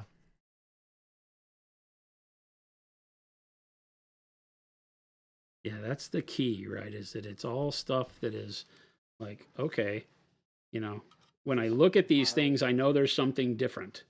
What that something different is not always readily, I can't always tell because until you do them, until you see it in action, you're like, I don't have any clue what that is.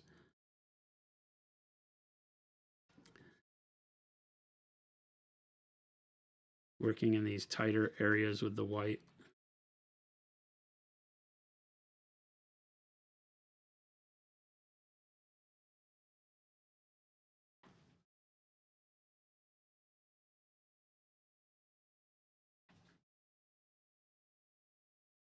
A little bit of yellow up on this nose area.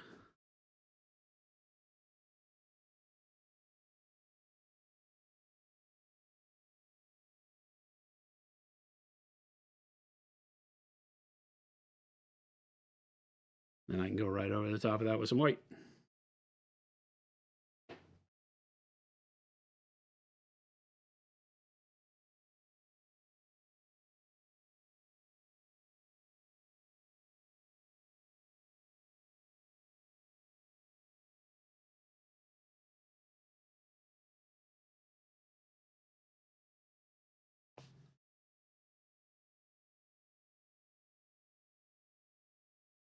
No.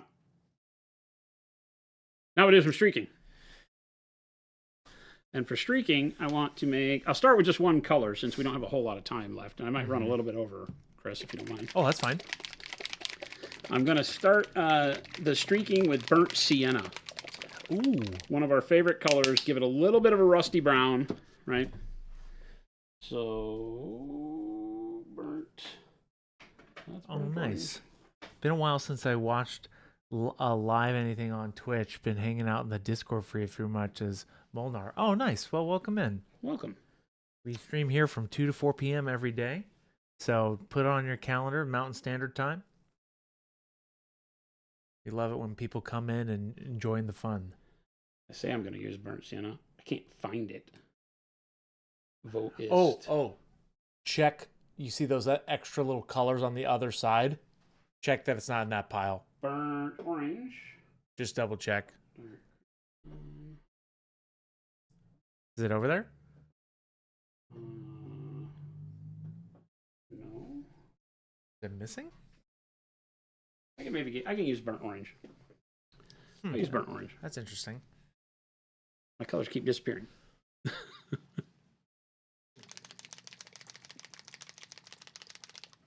right. Some burnt orange. Again, just a couple. We don't need a ton of this, so I'm just going to do a couple drops. This doesn't look like it's even. Oh, this hasn't been opened. This is brand new. Sealed for your protection.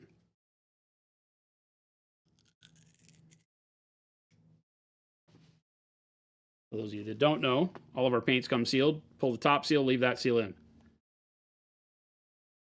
Every now and then when you take the cap off like that, the donut ring will stick with it. Yeah.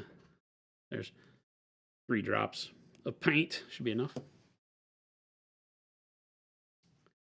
And again, our fantastic scientific mixing method.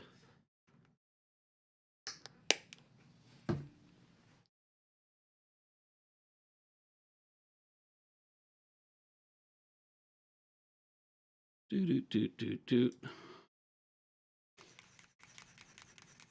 So, Jason, what is the biggest difference between the streaking and the doots and deets? Essentially, like, what's the why the difference? So, or I should think say, in terms of what clarify you're it. trying to do. When we talk about deets and doots, because it's always deets and doots. He said doots and deets. Oh no, because he's not paying attention. I No, I did. I know I'm going to need a little bit more color than that. So think about what you're trying to represent on the model is always the biggest question that I ask people, right? So when you're doing those little dots of color, right, deets and doots, what are we usually trying to represent? Like we did it with scratches on the tank, and then on our non-metallic metal gold, it was for little bright spots, little shine, right? But it's always for something very specific and solid on the model, we'll call it, even though the light is not a solid, right?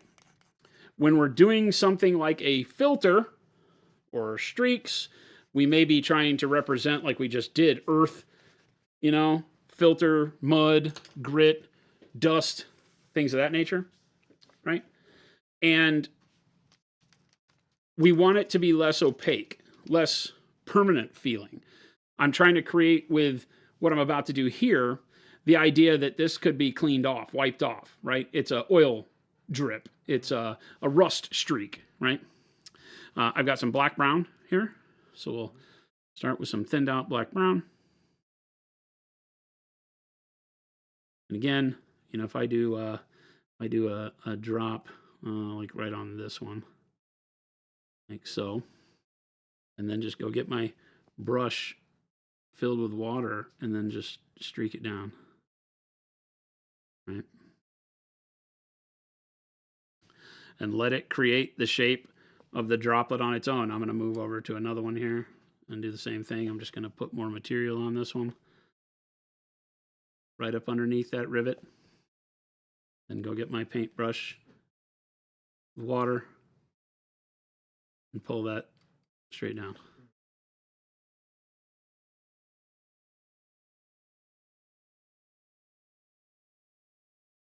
My brush has got a ton of water in it, right? Because I can pull the streaks like this. Then go clean my brush and come back and blend that streak out. There's a ton of ways I can do it, but each time I do, I'm creating, right, that little tail. Yeah. Okay. Right. Yeah. Wherever, you know, like I've got chunks up here, right? So I could very quickly do one right here, right? I guess I should hold this the right way, right? And like have it kind of come from the paint. Streak from where that chip is. Mm-hmm. Right? Then get my wet brush and just kind of feather that down. Molnar, so the streaks are to look like rusty water dripping sort of thing? Yeah, you know, like dirt. You know, just like where there's been some collection of sediment that have been water streaked. Yeah. You got it. And you just kind of wipe along them. Right? And now we're creating that weeping feel. Uh-huh.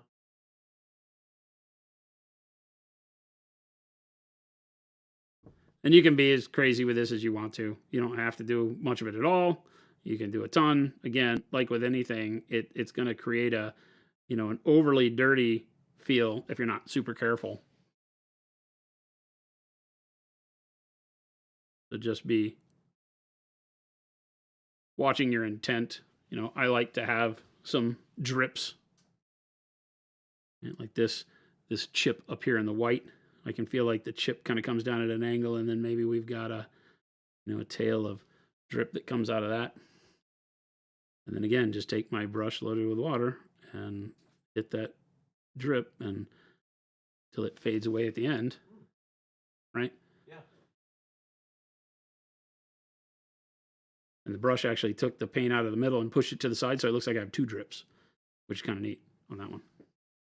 So you're going to get a randomness to it. Same thing, I have this chip back here, so I can just kind of bring a quick tail of NEWSH down. Right? And then take my wet brush and feather the tail out so it kind of blends away into nothing.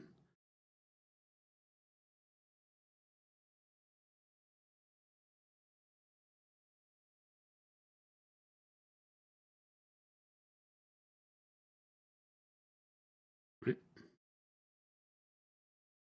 Then I can take some of my orange and follow up right on top of like this little streak that I did coming out of the chip. A little tail of the orange in there. And again, just take the wet brush and blend that out and down.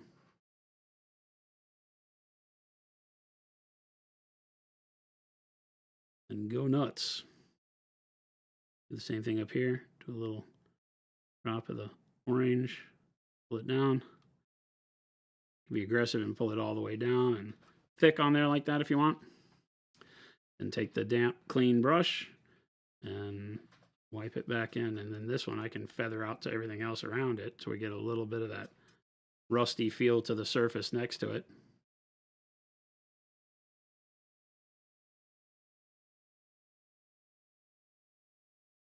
And just do as you like. We don't have to have the brown background on the streak. We can just start with the rusty orange here.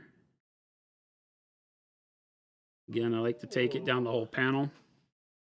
That orange is gonna be a cool color. Right. Is it gonna be a cool color? Then you just take that wet brush, and usually I want to tail it off to where it doesn't have as much opacity at the bottom. Yeah. Right, and the green starts to show through.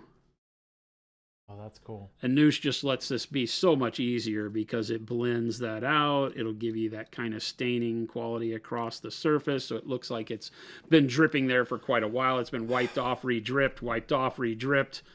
You know, it doesn't. This makes sure that not every drip looks like it's brand new. If y'all don't want to paint vehicles by now, you're out of your minds.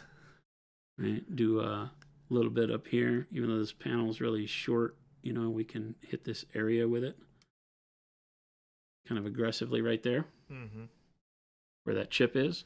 And then again, with our wet brush, just kind of feather that out from the chip out into the green. So less of a drip, but just more of a rusty spot there, right? Ghost Hunter, you're going to have to get some vehicles to practice it on. Definitely wanted me to get some vehicles. Same thing down here. We've got all this little chipping. Let's just do some stippling of the orange in this area over the black brown chips. And then take the wet brush. Let's get our bigger brush here. Right? And smudge this. I'm just going to hit the brush against these. Right? I'm just going to go like this. Bam. And now you just get the surface area turned a little bit orange around where all of those rusty spots are, but no streaking, right? So I can create the idea of a little bit of rust and not have to make it overly rusty. Make sense? Down here on these areas where we said, you know, we kick it around and so on and so forth, I can do the same thing. I can just kind of do this orange around that corner and then take the wet brush and just kind of blend it back out into the green around that whole area so that it gets that kind of orangey haze to it.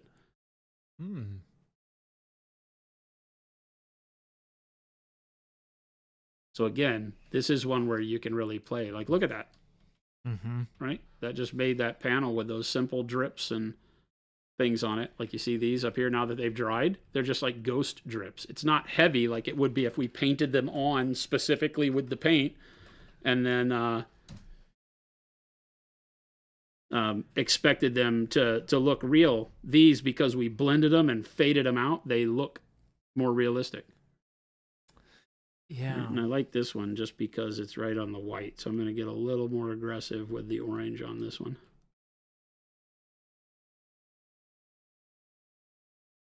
And again, take my brush, feather that out real quick.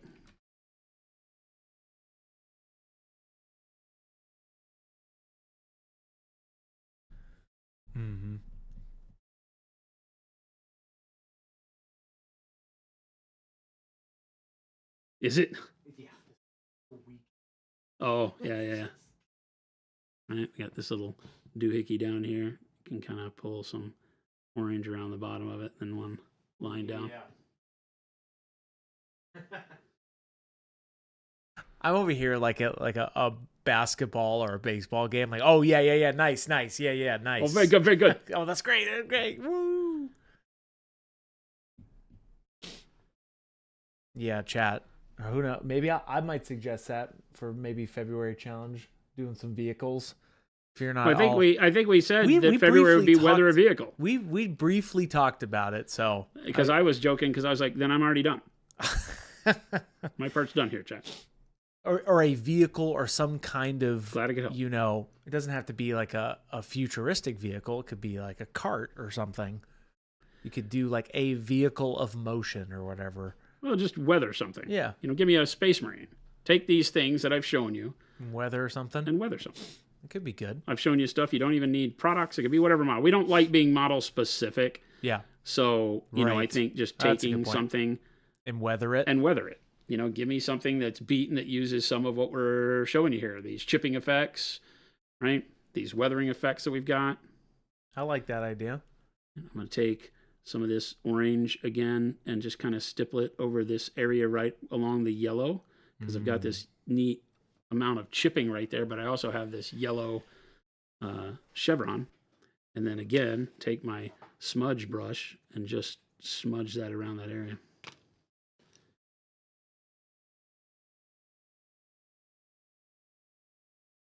NEWSH is so flexible in how you use it. you can get away with all sorts of cool stuff. Again, if I have a big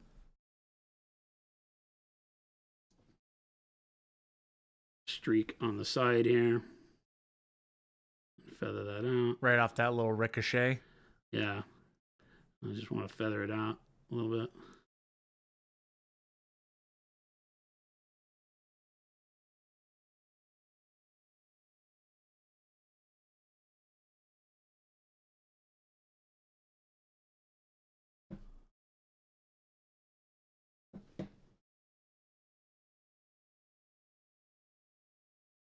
Yeah, I think that's a good idea. Weathering for February. Done.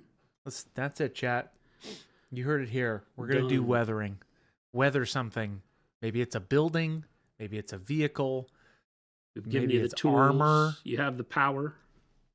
I think it's official. Stamp. Seal of approval. Right there. You heard it here, chat. Weather it.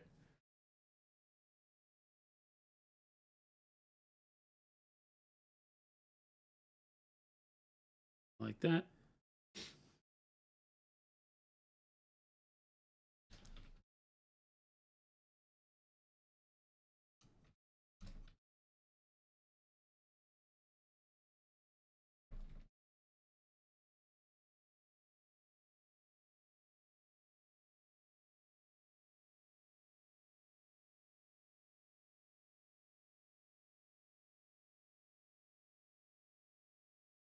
Dusty Hobbies. This would be my first challenge. I primed the Mini yesterday. Is that all right? Or do we have to start from bare plastic? No, just take a picture with the date on it. And you're good. I'll let yesterday slide.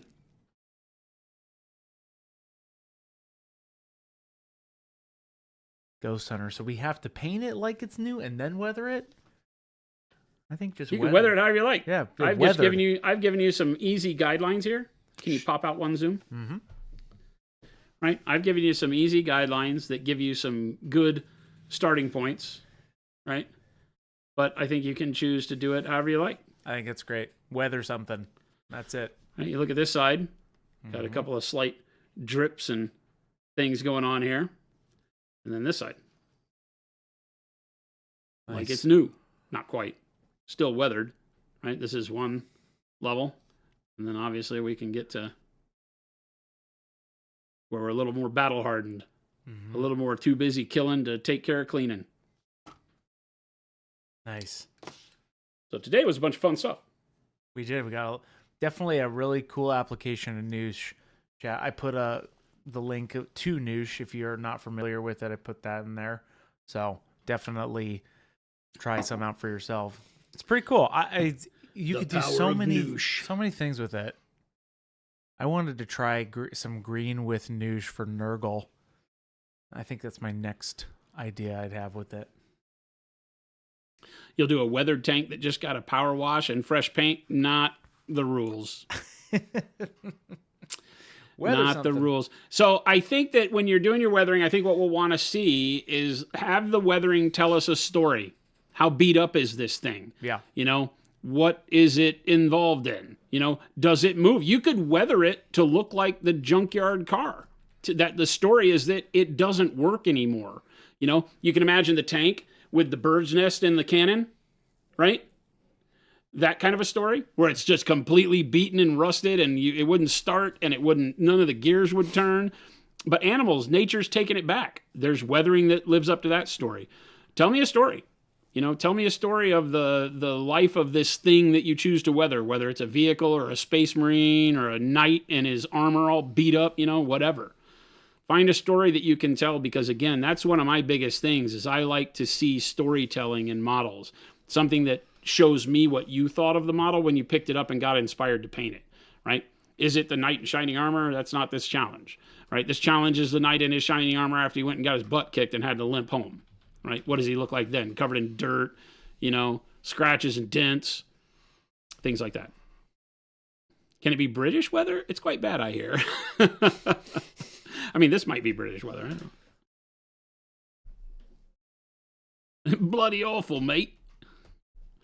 All right, gang. Guys and gals, thank you so much for hanging out with us on a Monday. I hope your weekend was fantastic. I hope this new week is starting off even better. Remember, we stream here 5 days a week. It's insane. 5 days. You're stuck with me every day but Thursday. I think I'm gone on Thursday again. So this week, you'll get me Monday, Tuesday, Wednesday, Friday. And then I believe Baby J on Thursday. But we love having you here. Please hit that follow button if you're over here on Twitch. If you're on YouTube, hit the subscribe button so you can get alerts knowing when we do go live, 2 p.m. to 4 p.m. Mountain Standard Time here in Phoenix, Arizona, every Monday through Friday. Easy to find us. Follow the links that Chris has put in the chat there, monumenthobbies.com, where you can buy all of our Pro Acrylic paints and Pro Series brushes that you see me using here on stream, as well as NEWSH, the wonderful medium that we've shown you all today. And then the FLGS link will allow you to check out local gaming stores in your area or your part of the world where you can purchase our products closer to home. Support those gang. They do all the heavy lifting by giving us a place to go hang out with friends and throw dice, paint models, have fun, be nerds. And then join the Discord, as Ghost Hunter says, 5,368 people in the Discord watching Jason get dirty and streaking on stream. How did I know that was coming? We did get dirty and streak on stream. So probably against terms of service, but we did it anyway. So thank you. Lots of amazing artists just like you guys and gals that you can hang out with on the Discord, get inspired by, see photos, pets, food, you name it, make friends. It's a great place to hang out. We'd love to see you over there. Stick around. Chris is going to find somebody to pass this raid off to, show some love in the channel we wind up in. Enjoy the hobby as you go off in your evening, and we'll catch up with you tomorrow. Bye, gang.